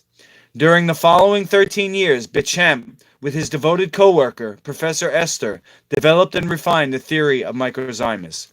Okay, now he's calling them small ferments because he's only working with disease and dead tissue. But if you have living tissue, they're not ferments. Okay, Dr. Jubb calls them colloids of life. They're actually condensed light. And in health, they don't ferment. They become actually oxidative bacteria and flora of the intestine. Healthy cells. The essence of this theory is that the microzyme, an independently living element, exists within all living things and is the building block of all living things. Is both the builder and recycler. Oh, here we go. The builder and recycler of organisms. It inhabits cells, the fluid between cells, the blood and the lymph. In a state of health, the microzymes act harmoniously, and fermentation occurs normally and beneficially. But in the condition of disease, microzymes become disturbed and change their form and function. They evolve into microscopic forms that reflect the disease and produce the symptoms, becoming what Béchamp called morbidly evolved microzymes. This occurs due to modification of our terrain by an inverted way of eating and living. Béchamp observed granules linking together and lengthening into bacteria. He therefore observed, explored, and expressed the concept of pleomorphism first. Being at the foundation of organization in the body, microzymian transformations build up cells and eventually the whole organism in which they exist. Their function is twofold, and they are poised to recycle the physical body upon death. It is matter which cannot be created or destroyed, and is the precursor to all living organized matter. The microzyme is a ferment, a living element capable of fermenting sugar. This is a digestive chemical process carried on by enzymes. There are various classifications of fermentations based upon the final products. Alcohol is one, so there are alcoholic fermentations. There are also lactic fermentations, resulting in the production of lactic acid. This kind of fermentation happens in muscle, creating the fatigue and pain we're all familiar with. Béchamp saw the life process as a continual cellular breakdown by microzymian fermentation, even in a healthy body. Renewal is happening as well, which is also being done by the microzymes. When illness is present, fermentative breakdown is not only accelerated, but is taken over by morbid evolutions, including bacteria, yeast, fungus, and mold. These are the upper development forms of the microzyme, which feed on vital body substances. No, they don't feed on, they recycle it. This results in degenerative disease symptoms. They come out of the body, and they are a living organism with excrement. That's called a mycotoxin. And the mycotoxin causes degenerative disease by affecting the nerves of the intestine. And that's the 10,000-headed monster that can result in any number of symptoms. Not only fermentation, but nearly all chemical reactions in the body are carried out by enzymes. Enzymes are catalysts, substances that assist chemical processes. They are complex proteins and perhaps the most amazing body substances. They quickly accomplish complex reactions at body temperature that would take days in a lab with very special equipment or would be impossible altogether. According to Béchamp's discoveries, it is possible that enzymes create or themselves become microorganisms. It is known that enzymes take part in repairing damaged genes. The elements that define and control are heredity and function. Béchamp suggested that microzymes coagulate to become genetic material. Enzymes then are quite magical and mysterious substances. Behind every enzyme is a microzyme. In one sense, the gene may be seen as the tool of the microzyme. The mechanism for repair could be that enzymes construct or become repair proteins, which are then spliced into the gene. There is a good possibility that this is what viruses are: repair proteins or structures that do gene repair, not forms that cause symptoms. Most viruses are made of a core of genetic material surrounded by a protein coat. The repair process has been misconstrued by mainstream bioscience as a disease, and its tools, the repair proteins, have been called viruses, particularly retroviruses. Retroviruses have the ability to insert themselves into our DNA. Supposedly, this is what the retrovirus HIV does. Observers with certain bias could easily assume the thing shouldn't be there. Such is the kind of error to which the conditioned scientific mind can be led by germ theory. Since viruses don't have a reproductive mechanism, they must use the host cell to reproduce. But perhaps the reason they can't replicate outside the cell is that they're not intended to. Perhaps something in the cell is producing or becoming viruses for a reason. There is the possibility that a virus may have a complex of microzymes in the center. And as with bacteria, monomorphic medical science offers no explanation as to where these forms come from in the first place. Pleomorphism, however, easily suggests an answer. Disease conditions weaken our immune system so that improper repair structures can be formed. Since enzymes must have minerals to function, even a simple mineral deficiency could be involved in the failure of gene repair. A faulty protein structure may still have the ability to get into the DNA, but it may cause malfunction. If so, it would fail to fulfill properly its original purpose and possibly instigate another morbid situation in the cell as well. Another possibility is that even if the repair structure is correct, nutritional deficiency or depletion of the enzyme potential may prevent proper function. Once a protein structure is floating around, it could evolve into a higher morbid form itself, depending on circumstances. It may evolve into a bacterium. This has been well documented in the lost chapters of the history of medical biology. In a compromised terrain, today's bacterium can be tomorrow's terrain-poisoning yeast, fungus, or mold. Pasteur denied that bacteria could change their form. Only the unchanging specific germs that the air carried germs maintained that airborne forms were not necessary for disease. Hold on. Sorry. Only the unchanging specific germs of the air were the cause of disease, he said. Béchamp, on the other hand, never denying that the air carried germs maintained that airborne forms were not necessary for disease. Pasteur wished to establish that we must be invaded and therefore be protected by profitable vaccination. But the true scientists showed that an independent living element, which could morbidly evolve, already exists in all cells of the body, and showed evidence that it is all that is needed for the appearance of symptogenic organisms.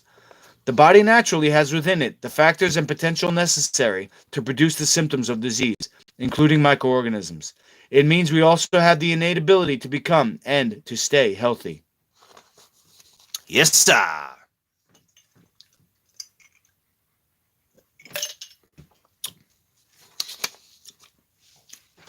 Whether Pasteur or Béchamp is correct may still be an issue for some people. It does seem unusual, though, that Antoine's name and the controversy itself have been omitted from history, medical, and biology books, even encyclopedias. Given the magnitude and number of Béchamp's discoveries, it is more than likely that this omission is more than oversight. The historical assassination of Antoine Béchamp resulted in medical science drawing conclusions from a half-truth. This has meant untold misery for the human race, especially in the West. The resulting concept of diseases as entities that attack us is highly questionable and is a major block to resolving healthcare issues today. You motherfuckers. The odd thing is, Pasteur himself was reported to have admitted on his deathbed that Claude Bernard was right. The microbe is nothing. The terrain is everything. But even as he lay dying, he would not give credit for the demonstration of this fact to whom it was due. Antoine Béchamp. One organism can rapidly assume many forms, and it may be in several stages at once. The toxins from the whole spectrum of these microorganisms combine to produce symptoms, or to provoke the body to produce them. The toxic output of yeast, fungus, and mold is a primary disruptive influence in the body. But it is not the microforms themselves that initiate disease. They only show up because of a compromised biological terrain. Pleomorphism is observable if only medical science will take the trouble to look. Once this cycle of development has begun, it further compromises the terrain, creating a vicious circle of imbalance. As explained earlier, humans rely on certain microorganisms for life, as does every higher organism on Earth. They reside primarily in our digestive tract. This is an uncontestable fact. It isn't much of a stretch to imagine that other forms could take over if the habitat changes. Invasion is not necessary for this to happen. They can evolve right out of a cell.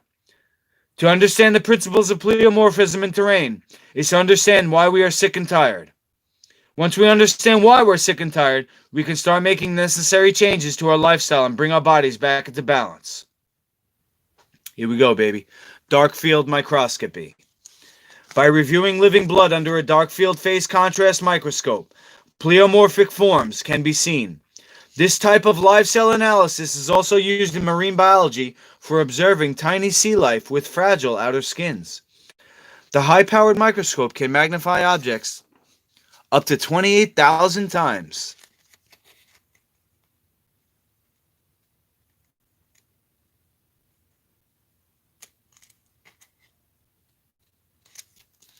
Enabling one to clearly view bacterial and fungal forms in exact detail in the blood. The blood specimen is lit by a special apparatus on the microscope called a phase contrast condenser. Objects under the lens show up against a black and or gray background. This provides superior quality images. One can see red and white blood cells, crystallized exotoxins, mycotoxins, cholesterol, metals, blood clots, signs of oxygen deprivation, undigested fats, bacteria, yeast, mold, and many other things, all in one drop of live blood. Watching live blood on a slide or on a video, one can actually see bacteria, yeast, fungus, and mold feeding and growing as the body loses its nutrition and oxygen. Most amazing is to see these forms coming right out of previously healthy red and white blood cells. They live off your body's vital nutrients: glucose, protein, fats, hemoglobin, tissues, and organs. They disorganize or change form in the presence of oxygen. The American medical establishment does not look at live blood. Dummies. They focus primarily on chemical analysis to make their diagnosis, and in doing so, are missing the show. I'm smarter than a doctor. Fuck you. Also, when looking at their blood, their practice of staining samples disorganizes them. In fact, biological forms and elements have been defined by the artificial convention of staining, thus throwing that bias on the whole subject. This approach is an ingrained habit religiously taught in medical schools and practiced in research. But it is narrow and restricted, virtually blinding those who rely on it.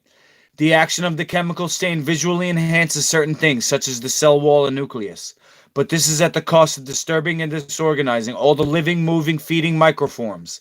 They become invisible or unidentifiable. Consequently, observers of dead blood refer to these forms as artifacts, organelles, microsomes, etc. Once a person has made the corrections necessary to reclaim their inner terrain, their blood is again examined under the microscope. It's plain to see when the symptogenic microforms are reduced or have been completely eradicated. The bottom line is that we must provide an appropriate environment for our tiny life units. We must deal with them on their level, for after that they will become what they must, and no amount of manipulation with drugs or stop their evolution will completely subdue their progeny. If it could, it would be the end of the host as well.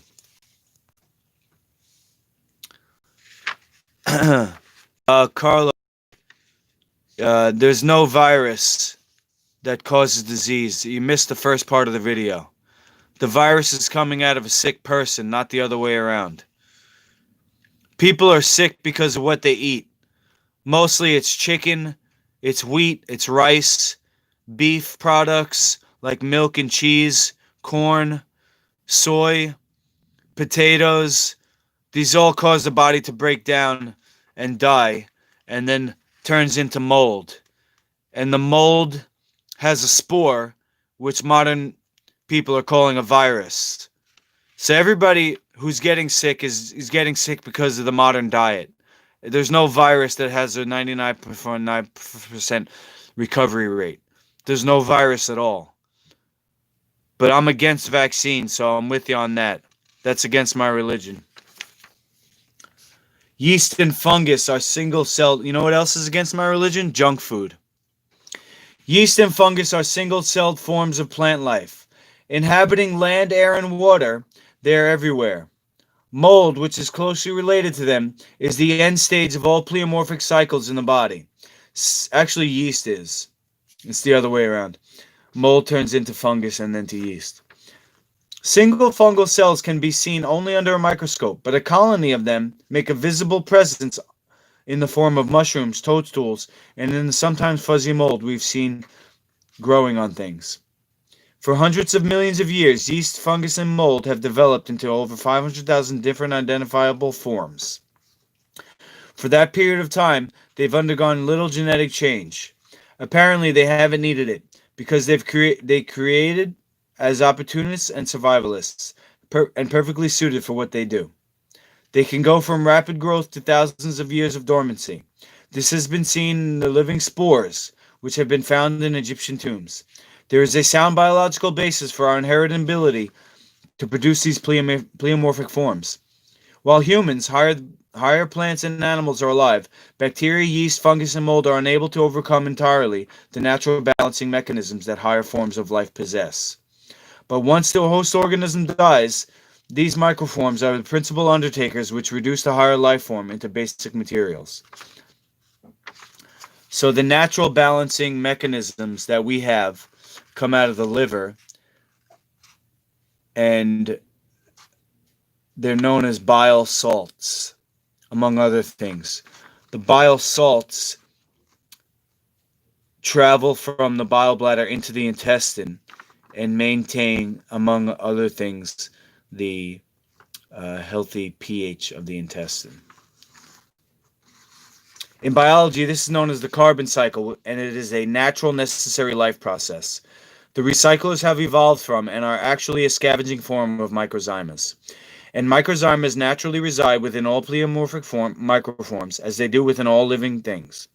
They are the ultimate imperishable form to which organic matter is reduced. Yeast and fungus can start their takeover while we're still living. Because the microzymes are getting the chemical signal from an acid terrain that this organism is dead or disorganizing. The body naturally goes acid when it dies, or when the cells begin to disorganize, or when you bring in dead food.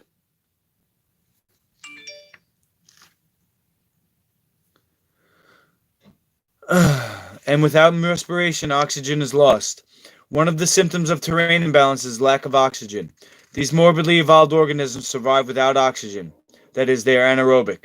We predispose ourselves to this takeover with various stresses. The main ones are chronic improper diet and or other chronic toxicity. Emotional upheaval and unloving thoughts, anger, etc., have a strongly acidifying effect in the tissues. Also, you could put on that list unnatural electricity and radiation from phones and things. These morbidly evolved organisms are literally eating us alive and polluting us. The thing is, we pollute ourselves first, thus creating the one physiological disease in our terrain. Toxins and an acid-forming diet disrupt body chemistry, and this loss of balance in turn disturbs the central balance of the microzyma. Nutritional deficiencies can have the same effect, but can also be created by acidification. Unless fatal or permanently damaging, an acute toxicity in a healthy terrain will only temporarily disrupt things and minimally disturb the microzymas, with a quick return to balance. Otherwise, in the chronic situation, the one sickness follows. The evolution of microzymas into bacteria and ultimately into a yeast and fungus infection. Yeast and fungus can infest the blood and any cell or tissue, resulting in a wide range of symptoms. The primary diet of yeast and fungus in our bodies is glucose for energy, plus fats and protein, even our genetic nucleic acids, for development and growth. As these organisms feed, they produce waste, just like you do. Their urine and feces are called mycotoxins, and they are very poisonous to humans. This poisoning of the body by mycotoxins is called mycotoxicosis. Being acids themselves, mycotoxins greatly worsen the acidity caused by diet. They are released into the blood as well as inside cells. The blood poisoning results in more cell and tissue poisoning, and all of this further disturbs the microzymas, making us sick and tired. Also, since many of these poisons are acids, they chemically destroy or break down our cells and tissues. The symptoms of disease show up in two primary modes: an attempt by the body to deal with toxic poisoning, and a result of the action of toxins on body chemicals, cells, and tissues. A combination of these two primary modes is also common. Most toxins are the metabolic waste of yeast and fungus, and this includes a large number of environmental chemical poisons we're exposed to. Primary mycotoxins are produced directly by the organisms, and secondary mycotoxins are either breakdown products or products resulting from combination. Although yeast and fungus wreak most of the havoc in the body, the earlier or bacterial stages can produce considerable effects themselves by means of their metabolic wastes and chemical contents. Bacterial forms don't always evolve into fungus, nor does fungus always become mold, the end-stage form. It depends on the particular form and the condition of the terrain. In addition to our ability to generate various microforms, we also have them entering the respiratory system and intestinal tract due to our exposure to the world at large. Béchamp saw that in plants, bacterial invaders appear to grow in the host as they would in a lab culture. But he concluded that what is really happening is that their presence initiates similar development in the plant's own bacterial fungal precursors. He suggested that the same thing happens in humans, and that both cases depend on prior susceptibility. Thus, we may or may not experience such a result from these intruders. One might contract a yeast and or fungal infection such as athlete's foot, vaginal yeast infection, strep throat, or ringworm on the skin, but they must be predisposed to it internally. At the other extreme is the person with AIDS, who faces major death-threatening yeast and fungus infection because of a highly compromised terrain. Although the immune system can become stressed and lose its effectiveness against yeast and fungus, anti-infectivity is not its primary role. It cannot be the first line of defense, as is commonly thought.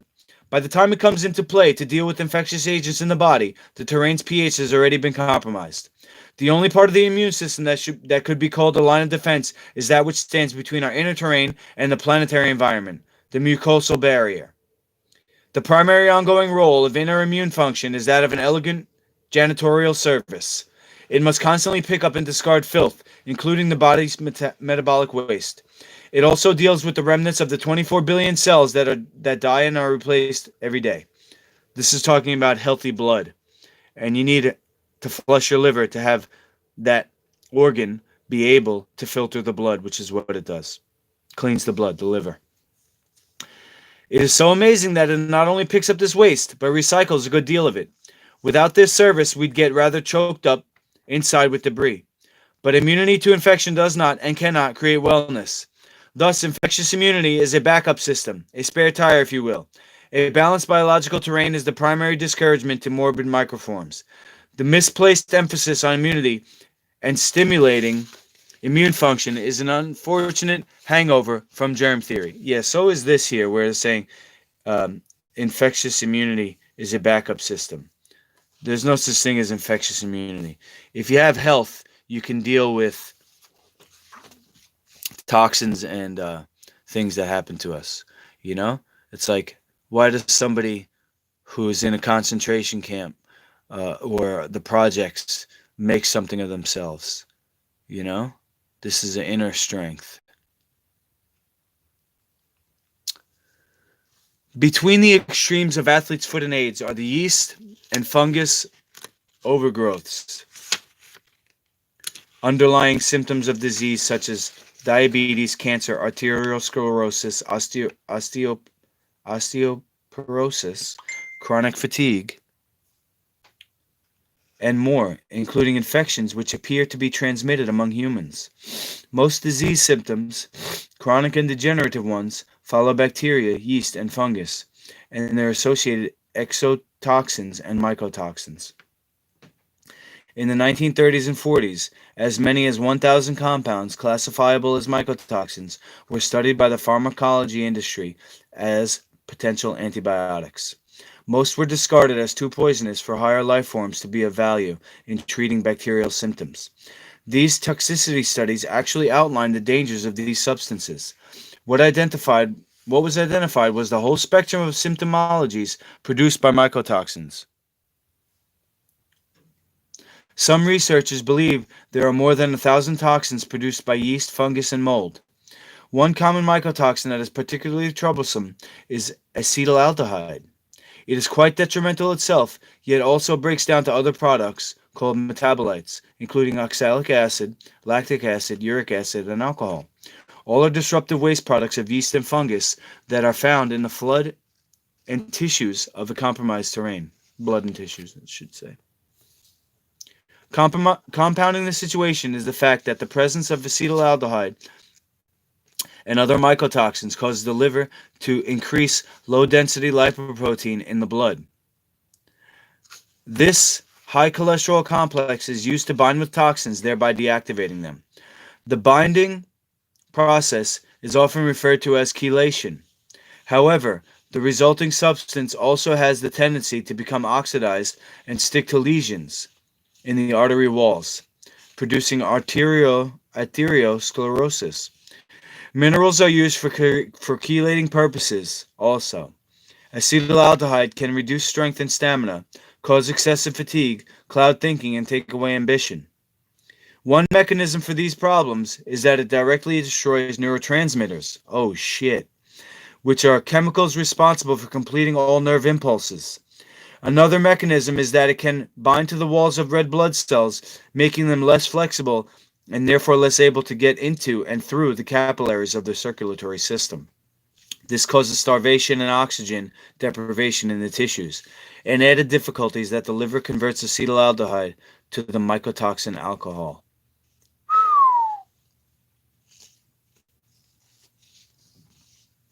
Part 2.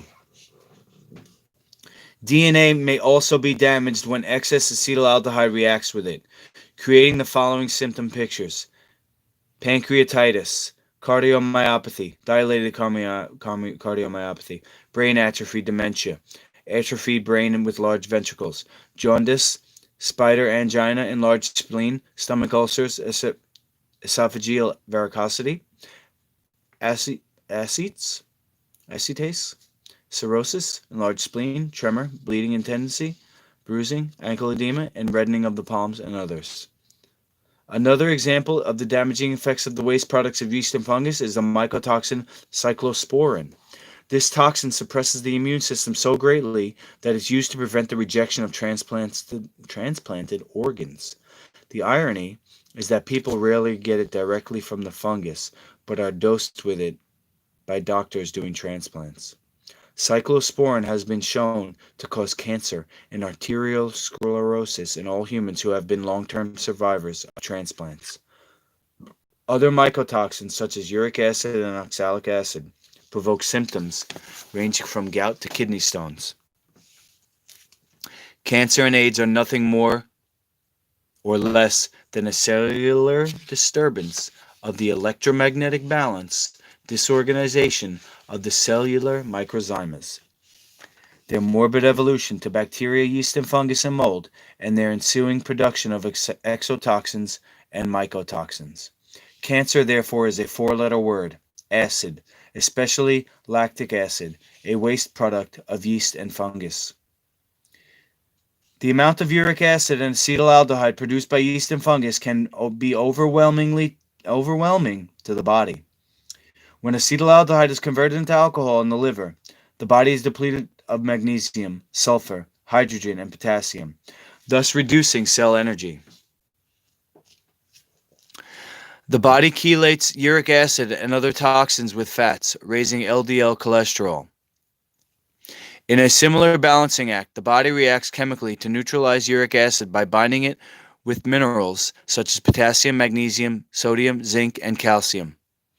This process further reduces mineral supplies and creates deficiencies. Fungal hampering of red blood cells also reduces oxygenation. The less oxygen there is in the body, the more alcohol is produced, which can give the symptoms of being drunk. I've seen it in kids. Disoriented, dizzy, or mentally confused, and headaches too. Acetaldehyde further reduces cell energy because it destroys essential enzymes. The immune system is provoked into trying to neutralize it and to retard the yeast and fungus by releasing large amounts of free radicals. If body pollution is constantly generated, then immune response, our amazing house cleaning process, eventually becomes overloaded and exhausted. Thus, all immunological problems and infectious conditions are caused or worsened by the presence of mycotoxins. Yeast and fungus take advantage of the body's weaker areas by poisoning and overworking them, and by direct penetration of cells. Yeast and fungus have the bizarre ability to change shape, to turn into a hard-edged arrow. Once transformed, they can aggressively plunge into the cells of the body, even penetrating the nucleus. The fungus can now damage the genetic structure by feeding on it. Eventually, the cell may be converted entirely from normal fermentative metabolism, oxidative metabolism, to abnormal fermentative metabolism, absence of oxygen. Cancer. Since cancer is primarily a systemic condition that localizes, not a local disease that spreads. It shows up in the body's weakest links. These are like dead zones. They carry a declining electromagnetic charge. All healthy cells carry an electromagnetic negative charge. All fermentative cells and their acids carry an electromagnetic positive charge. These rotting cells and their acids act like glue, which causes healthy cells to attract and stick together. This leads to oxygen deprivation and the disturbance or disorganization of more healthy cells. Simply put, healthy cells begin to rot. Fermented cells can instigate the fermentation of other cells by fungal penetration or by poisoning them and provoking a morbid evolution of their inherent microzymes. Now, that's not true. You can stop fermentation in its tracks. And the reason why they're thinking that fermentation is contagious, basically, is because they're not looking at a condition that's healing. They're looking at a worsening condition here. So if you have fermentative cells and you put somebody on a Life Food Certified program, or I work with them, these fermentative cells are not going to penetrate other cells. They're going to die. The fermentative cells are going to change back to healthy cells. Biopsies are a major cause of this puncturing by the capsule, the tumor, that the body creates to isolate the morbid mass, but it can happen by itself. The body is spoiling, fermentating, or going bad, molding just like cream cheese. That's the truth. In all cancer autopsies, lactic acid or yeast, fungus, and mold is found, and sometimes both. Perhaps the connection is not being made, but medical science is beginning at least to notice, if not recognize, the significance of the presence of lactic acid and yeast in cancer. They are present in cancer, but are also present in the blood before cancer, and without the presence of other symptoms for that matter. Hopefully, biologists will approach the question of why and how the yeast gets into someone's blood in the first place, rather than merely pursuing expensive DNA research to see if they can kill it. This is the mental limitation imposed by the germ theory.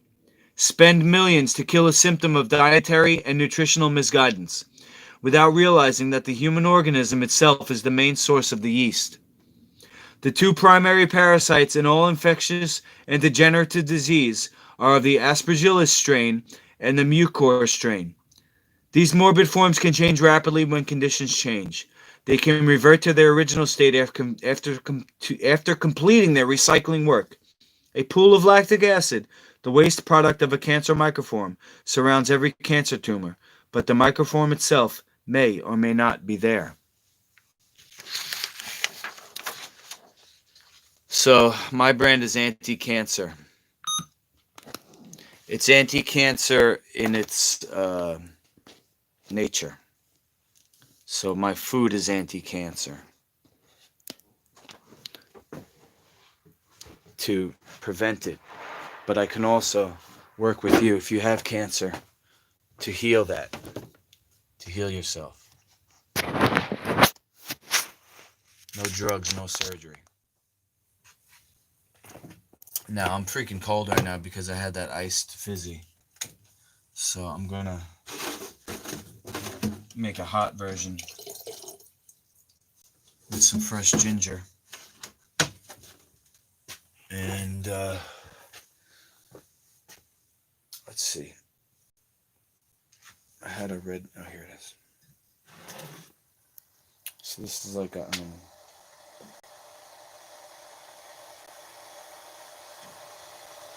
I'm gonna have to use the ginger powder because there's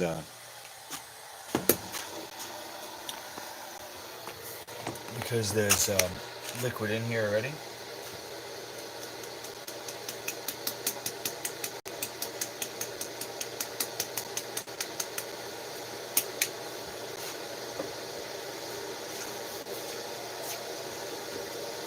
A little more honey.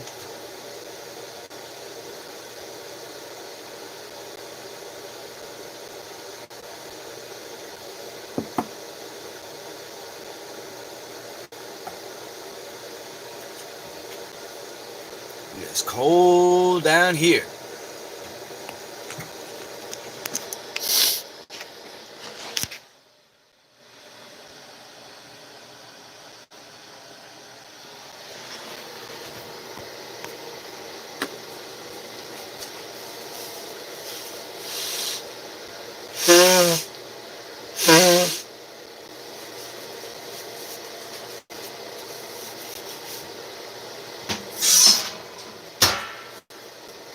So I went to the printer to print that out. What I just read. I actually wanted to know more about Pasteur's experiment and Béchamp's experiments. I wanted to know, like, actually how he plagiarized, how Pasteur actually plagiarized Béchamp. I wanted to know more about that, so I'm gonna have to look more into it. But I think that was a decent reading.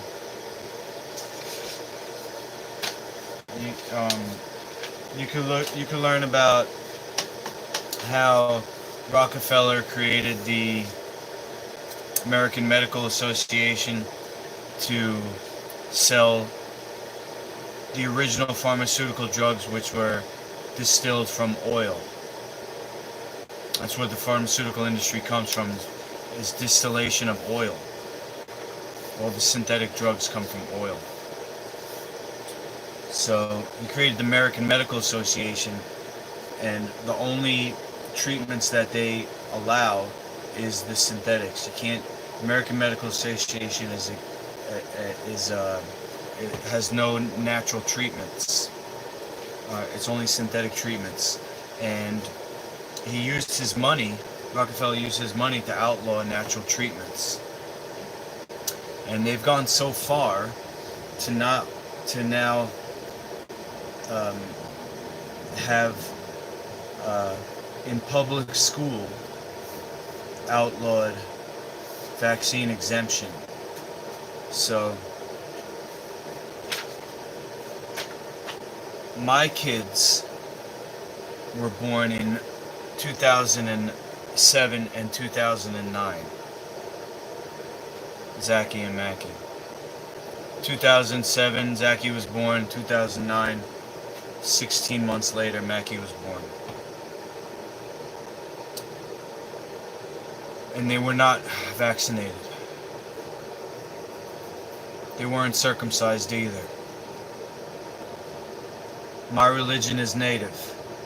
The temple is everywhere. All of life is sacred. This is the temple. The world is the temple. God is in everything. That baby is sacred to me. And so I didn't want to mutilate their penis for some fucking sick ritual. And my ex-wife, she's a teacher, so she got all the forms for what they would call philosophical exemption. For them to be able to go to public school, they had to fill out forms for philosophical exemption, because the corrupt motherfuckers of the pharmaceutical industry have bribed crooked scumbag judges and attorneys and politicians to pass laws. So in public school you have to be vaccinated. In 2019 they got rid of philosophical exemption for public school. So the only people who's not vaccinated now are the Orthodox Jews, because they have their kids in Jew school, in Orthodox Jewish, yeshiva, I think they call it. But my kids are in public school, so I think that's a big reason, besides the shit food that she feeds them, I think that's a big reason why they changed. Now my older son, he's about to go through puberty, so I can see why he's kind of becoming what's the word? Cranky. But he also may have been put on ADD medication.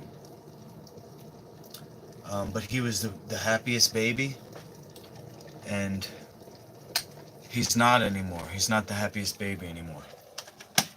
And I saw that change happen when she first gave them junk food. And we got into a fight about it. And I should have fought harder, honest to God, because this is life and death, folks. People die from vaccines. People die from heart disease more than anything. The number one killer of kids is cancer. And we just had an hour and 45 minutes learning about how the nutrition is supposed to be anti-cancer, but what's being fed to kids actually causes cancer. That's why the number one killer of kids is cancer, is because it's caused by what they're being fed. So if you're not with me, you're against me. Because if you're not with me, you're giving kids cancer. And I'm fighting every day. I'm in this basement building my brand. Because my brand is against killing kids. My brand is to help kids. And you might say, oh, well, what do you need to do that for? There's plenty of people who can help kids. First of all, even if there was other people doing it, I don't think there's anything more important to fight for. And it's been a fight against my own family because they wanted me to get... How about this? My dad wants me to go back to school and become a doctor. Okay. Oh, then you can teach people how to eat healthy, right? Yeah, okay, buddy. Why don't I become a fucking cop like you and shoot people? No offense to any cops. I back the blue.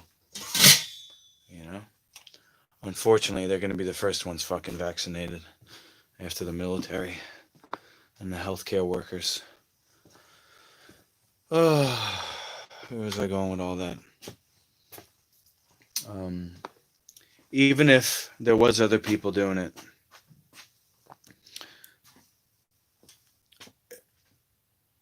Kimura, what the fuck are you talking about? Go back to school for what? I have a mission, bro. My mission is not to become somebody else. My mission is to become Master Lukey.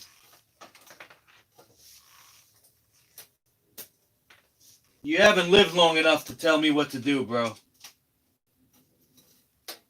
I'm building a brand, okay? The people who make a difference in this world are entrepreneurs. Sorry, but I'm not going to become somebody else's job. I'm not going to work for somebody else. I'm not going to go to school to become something that somebody else already is. I'm only going to become what I am meant to be. And that's an entrepreneur. That's called branding. And I'm Master Lukey. I'm not anybody else. And that's what I'm going to do. I'm not going back to school to become something else. You want to make a difference in this world? You got to make money. That's true. But I'm not going to sacrifice my vision to go work for somebody else just for money. That's when money becomes evil. People do things for money. And it's not always the right thing. But listen, I don't want to judge you for if you're going to school. By all means, do that. That's just not my path. And you can't fucking tell me what to do. You're not old enough. And if you were old enough, you'd be too old. Alright? I don't listen to anyone. Period. You know who I listen to? God. I haven't eaten in days. I cleansed myself out. God's talking to me. I don't have any fucking rotting chicken or rice or wheat or soy or beef or beans or any of that shit that causes disease. My system is pure. Okay, you weren't telling me what to do? You were asking why I wasn't? Alright, well, hopefully I explained why I won't. Okay? I'm not watching any of those people. Why would I? Barbara? Why would I watch any of those people? What was I going to do? Hold on. I had my tea. Oh, and the other reason why I'm building my brand is because I'm in mixed martial arts. That's edgy. I also write trap music. Okay? I got the face for marketing. That's how you make a difference in the world. Because if you didn't know this, we live in a maritime admiralty law system. That's why you have a birth certificate. Birth is a shipping term. I don't know if you knew that. So we're all given a docket number.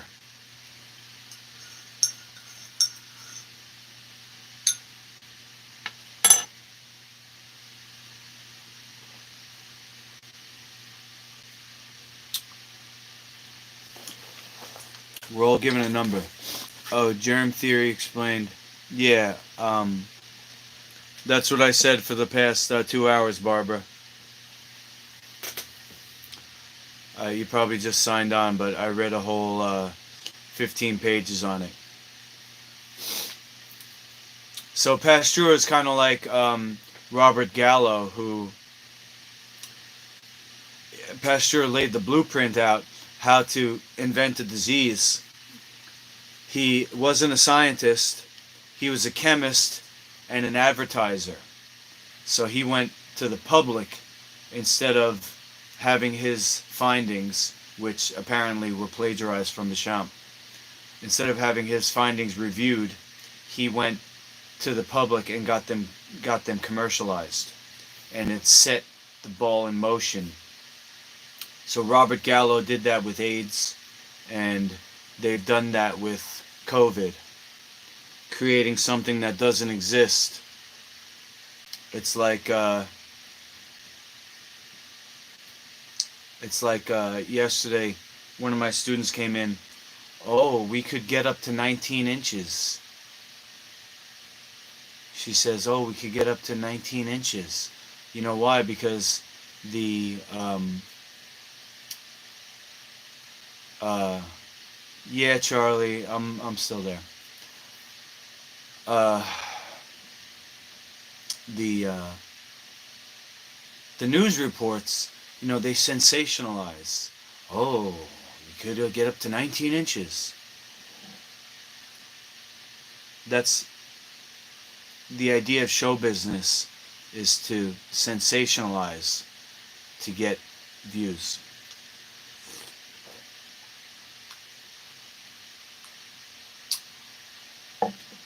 So, Master Lukey brand is right now we got a menu, and that's what I printed.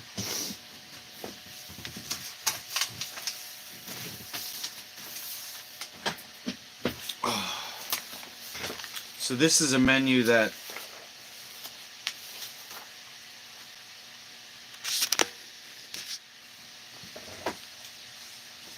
you can use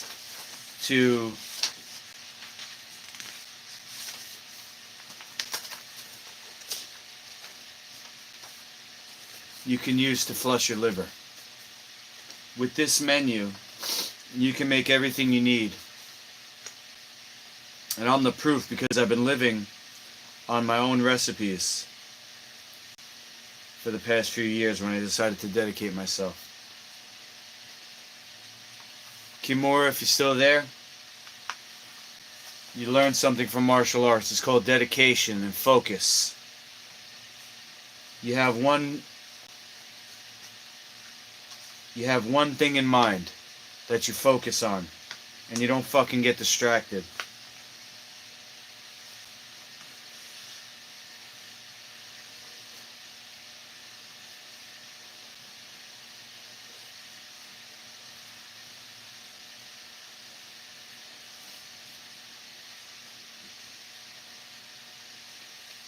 Alright. So here's the menu. I printed this out for one of my students who's a vegan. So I have this system of mythical beasts. And each hole you get a magic crystal. And that's your rank. So there's 10 ranks. The final rank is honorary. It's a golden statue. But each mythical beast has a corresponding recipe. So this book, we have, let's see, 1, 2, 3, 4, 5,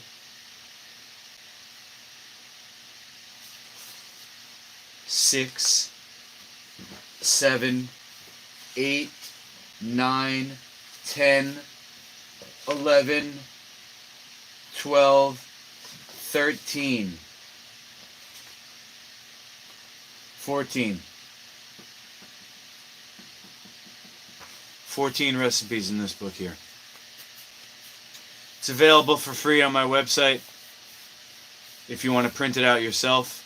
If you want to get it from me, you can buy it. I print it out on nice color paper. You can order it on masterlukey.com. If you want to pay for it, the color copy, If you want to print it out yourself, it doesn't cost anything. Just go to the link where it says free book.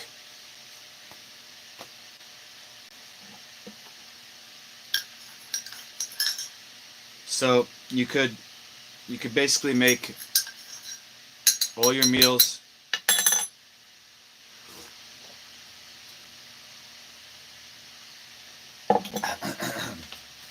and then according to this schedule,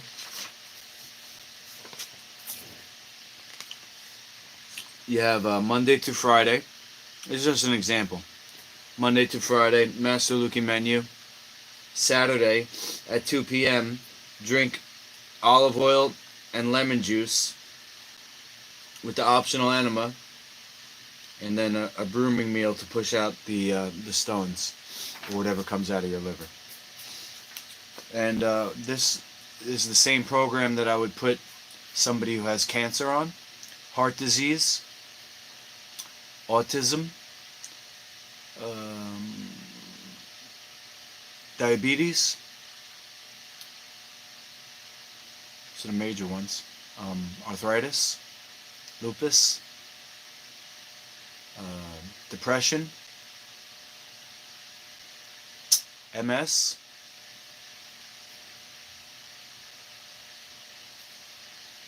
if you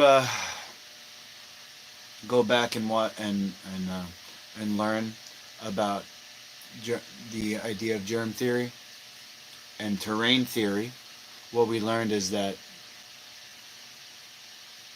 there's no individual diseases, there's just symptoms that vary based on the condition of the body.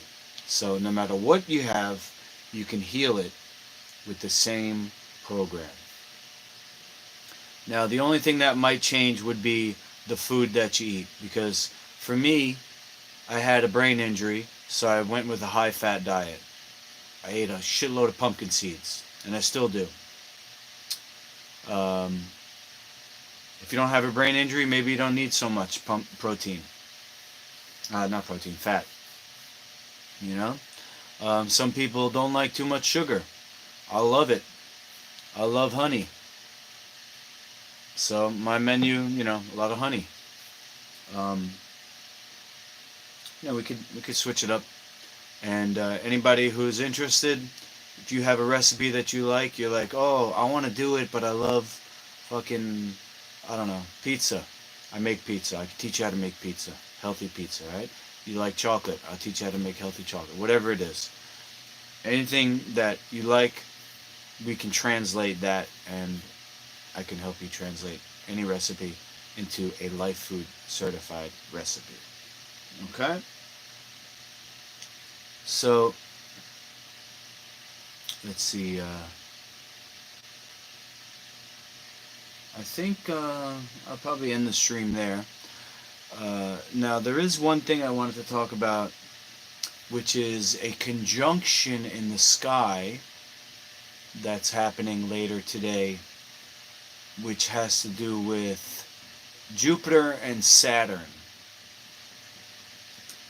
And now I'm not super educated into astrology, because I'm more concerned with like what's going on here. But from what I understand, it's connected. So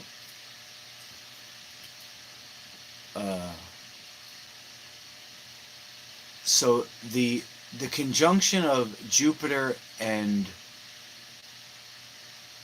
Saturn, to me, what that means for me is I'm Jupiter, which in Roman and Greek mythology is it's like Odin, it's like the All-Father. Zeus. Jupiter, in this case, is representative of me. And Saturn, which to me represents commercialism. That's, in my case, KYG Beats. So KYG Beats is a 22-year-old Estonian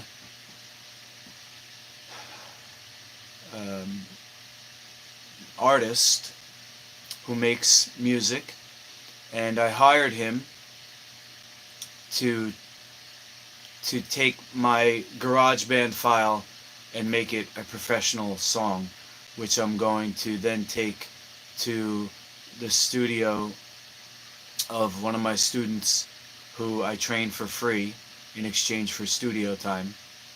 I'm going to go over there and I'm going to lay my vocals down. That's why I've been practicing my screaming, my vocals, and I got another screaming instructional.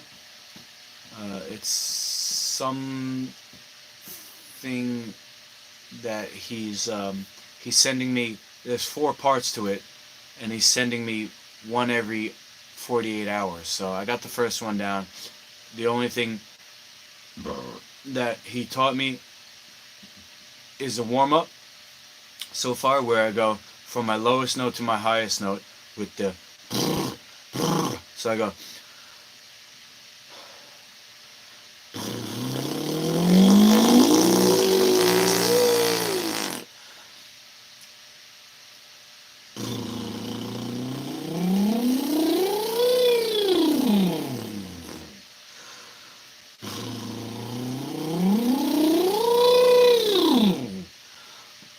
So I gotta learn how to control my breath and do that good. I'm not gonna practice that on stream right now. But so that's what this conjunction is about for me.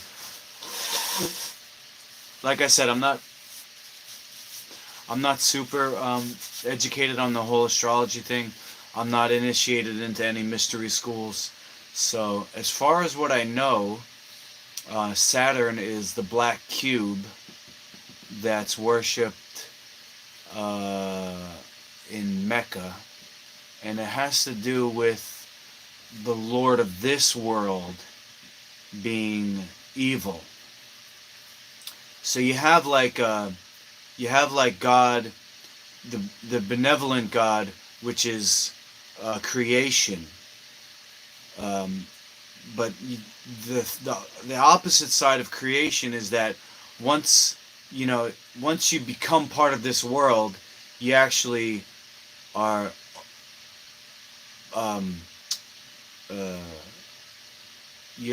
limiting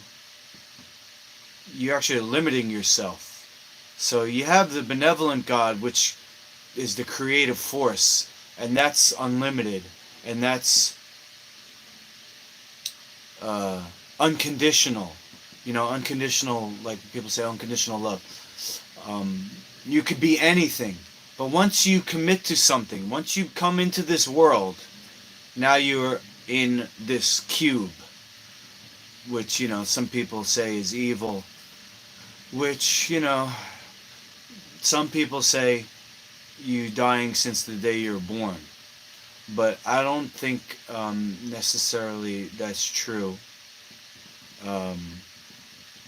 I think that you can look at things more holistically rather than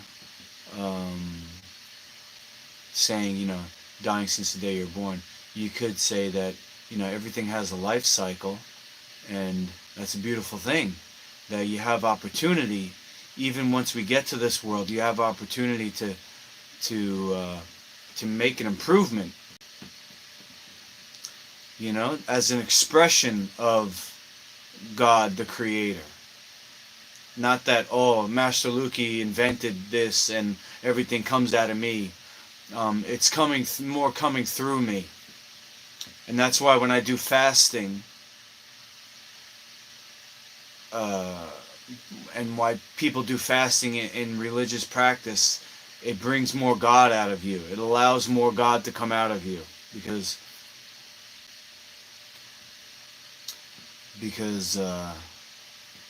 it's like the 0 point energy that's in everything that you can tap into. We're crystals.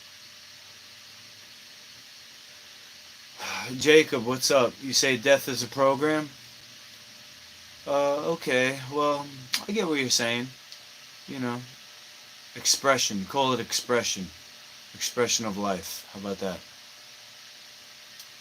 You know? So, as I exist on this planet, and I'm here for longer and longer, I want to leave more of an imprint, so that one day I'll have something to leave for a long time, like a statue, an arena, a brand, a method of preparing food, you know, a commercial product, a line of commercial products, a lifestyle that people can just plug into and trust. You can trust my brand. Body goes into the soil and the spirit transforms. Nothing lost. Okay, let's go for it. Yeah, I got a backyard here that my dad is renting out to the auto body shop, so it's filled with cars now. But when I get control of this property, I'm going to take up all the asphalt. I'm going to plant trees. I think it looks like there's room for like one big, really big mulberry tree. So I want to actually just take a moment, because as far as my brand goes,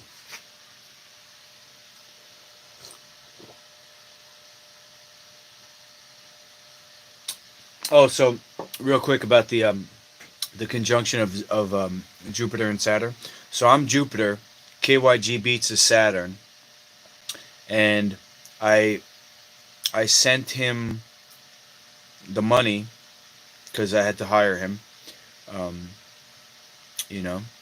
and he said he's going to be working on my song today. So the conjunction is happening now.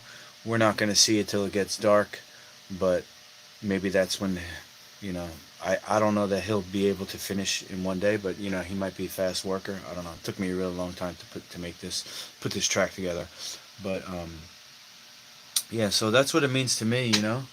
I do believe that these spiritual organizations and mystery schools and stuff like that, they have prophecies, and they say things are written in the stars, and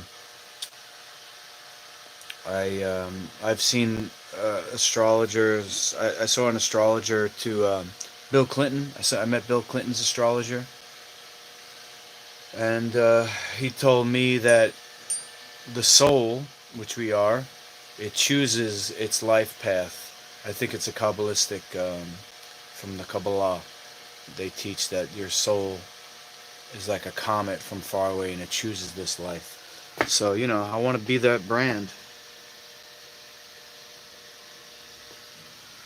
I want to be that brand, So, when I say that brand, I'm talking about that brand.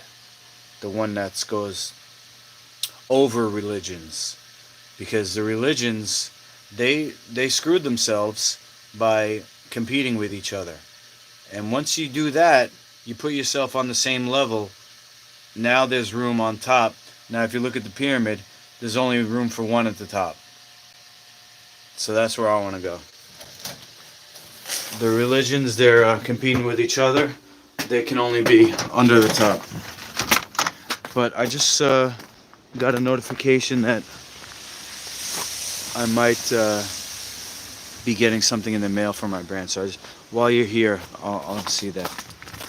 See if it's here. Hopefully the stream doesn't cut out, because I'm going away from the Wi-Fi, the router. Okay, I think we got mail. Yes. Yes. It came. Yes. This is great. They told me about this, these eclipses and things, but it's just so amazing to see it actually happen. It's like when I went to the printer, She said, "Oh, haven't seen you in a while. I went to the printer today." I said, "Yeah." Told her a little bit, and then I said, "I always love coming here because it's like my ideas become more real when I print them. When I print them out, they become more real. Love it."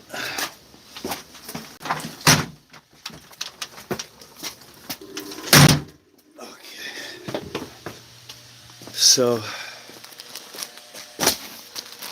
here's what.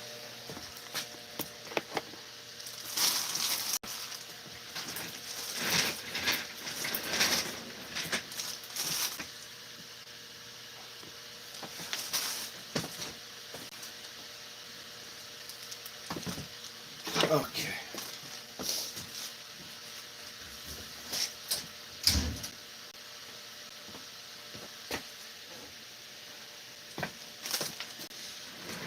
Okay.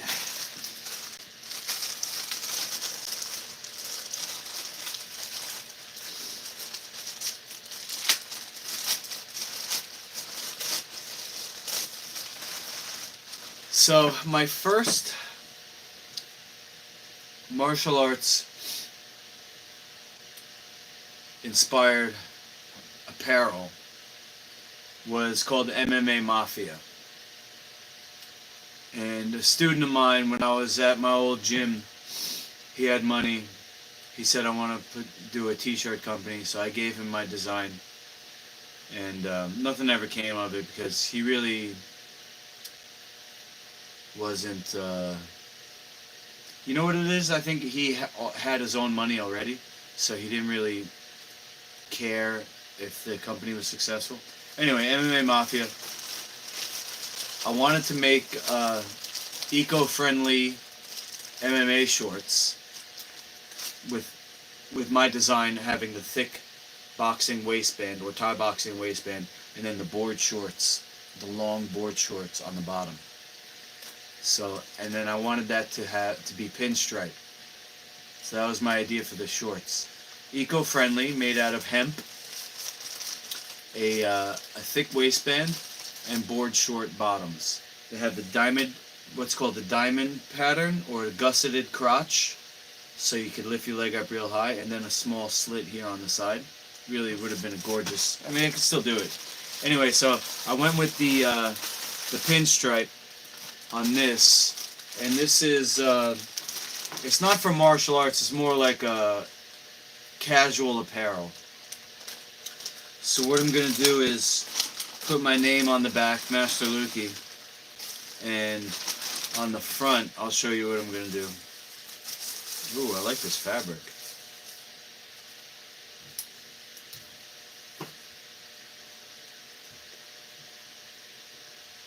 I might not be able to get this on over my top because it's a size medium, but it's made out of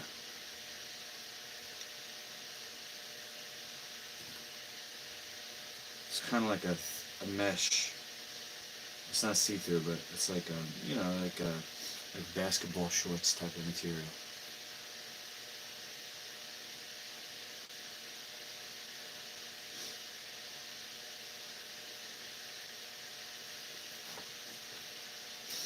Let me cut this label off.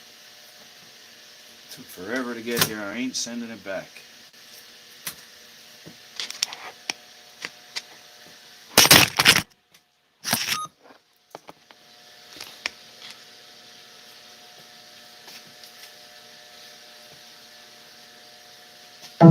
Oh yeah. No, it's not gonna fit over this. Alright. Anyway.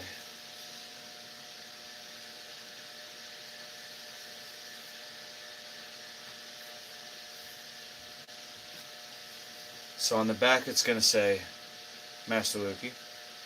And on the front, what I'm gonna do is put over here. Okay, I'm gonna have my patch, but then I'm also going to, let me show you anything here.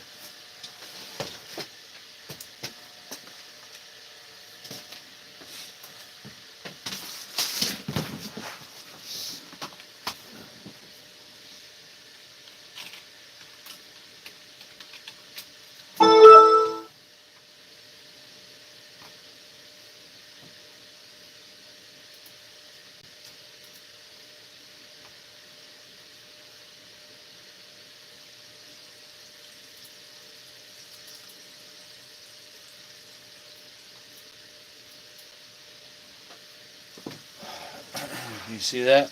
So that's a logo that I made for a shirt based on the Thrasher logo.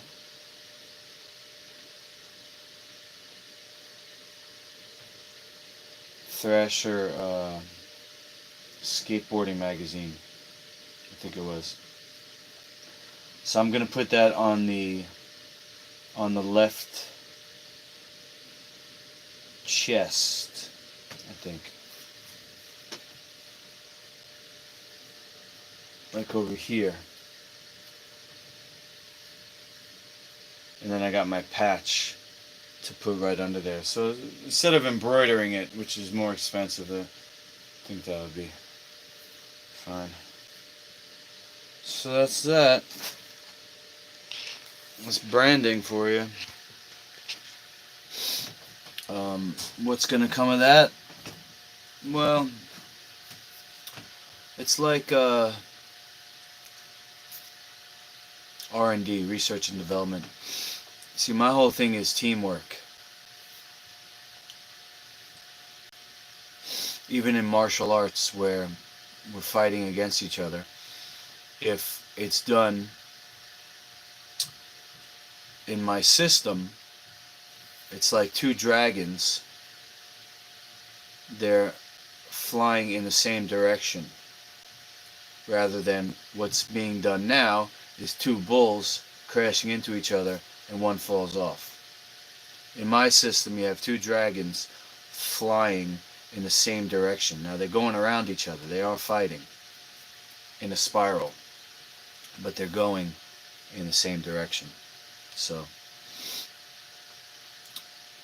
everything that I'm doing as far as building my brand is dependent on the League of Champions becoming a success. So I have to train. I have to take care of my body so that I can train and that I can fight. And I have to then fight. So that's it. That's what's up. I'm gonna hopefully go to the bathroom to get these pumpkin seeds out. That's why I had that fizzy drink. I'm gonna have another one. All my clients canceled until 5:30. So what I'm gonna do is start to work on this book that I'm writing for sword fighting. So part of the event is, part of my championship is going to be foam sword fighting. So my son, Max, I got him for Christmas foam swords. They're called Action Flex. And I'm going to work out with him when I see him on Saturdays. The three of us, me, him, and his brother, we're going to work out together under the guise of learning sword fighting, because he likes knives, and he wants to get a sword, like a real sword. So I told him, listen, if we practice and we learn how to fight with a sword, and I'm going to teach him just like a martial art, with learning respect and honor and discipline and focus. And I said, I'll ask your mom. And I did. I asked, I told his mom, I said, listen, I'm going to start teaching Max something called Kenjutsu. Kenjutsu is the samurai sword. And there's 3 levels. There's personal technique. So you swing the sword at either in the air, or it's done with a bokken, which is a wooden sword. You swing it in the air, or against like a makiwara, which is like a big stick that has a rope wrapped around it. You have the 2-man sets, which are kata, or forms, to practice. And those two parts are kind of the same. You know, you're swinging the sword and you swing it with your partner. You also have sparring, which is what I got the foam swords for. And I have extra mats at the gym that I'm gonna bring to my parents' house so we can do that instead of doing it like on the concrete. And the third stage is the actual cutting of the big bamboo poles that they make of. It's like tied bamboo, and they cut it with the real sword. So, you know, I ran it by the ex, and you know, she was hesitant, but I'm gonna, whether or not she you know, allows that to happen, the cutting, I'm still gonna teach him, you know, how to fight with the sword, because I want him to learn the valuable lessons of martial arts, which is focus, honor, discipline, you know, respect, personal development. And we're also going to do some physical fitness training with his sword fighting training. So that's a book that I wrote. There's I think 12 pages. This book that I just showed you, let's see here, it might be 16 pages, including the covers. Yeah, so it's 4 folded pages, front and back. So 4 times 2 times 2, that's 16. The sword fighting book is only 3 pages, front and back, folded.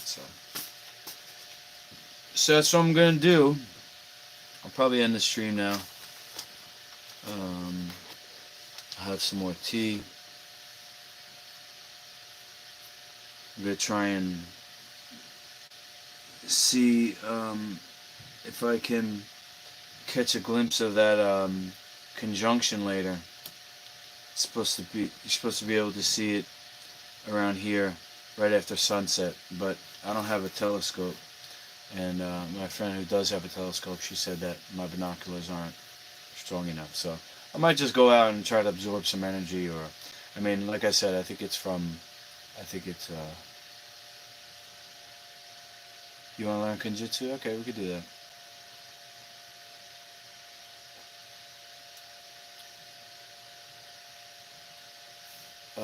And you want to get a blue belt? The grappling coach at Pinpoint, he's a black belt, so you can talk to him about that. All right, guys. Any other questions? Oh.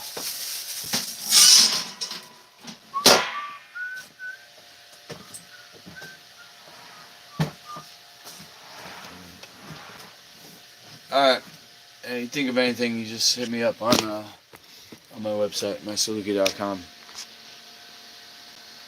About page got all my my contact info. Alright, take care. Master Luki, over and out.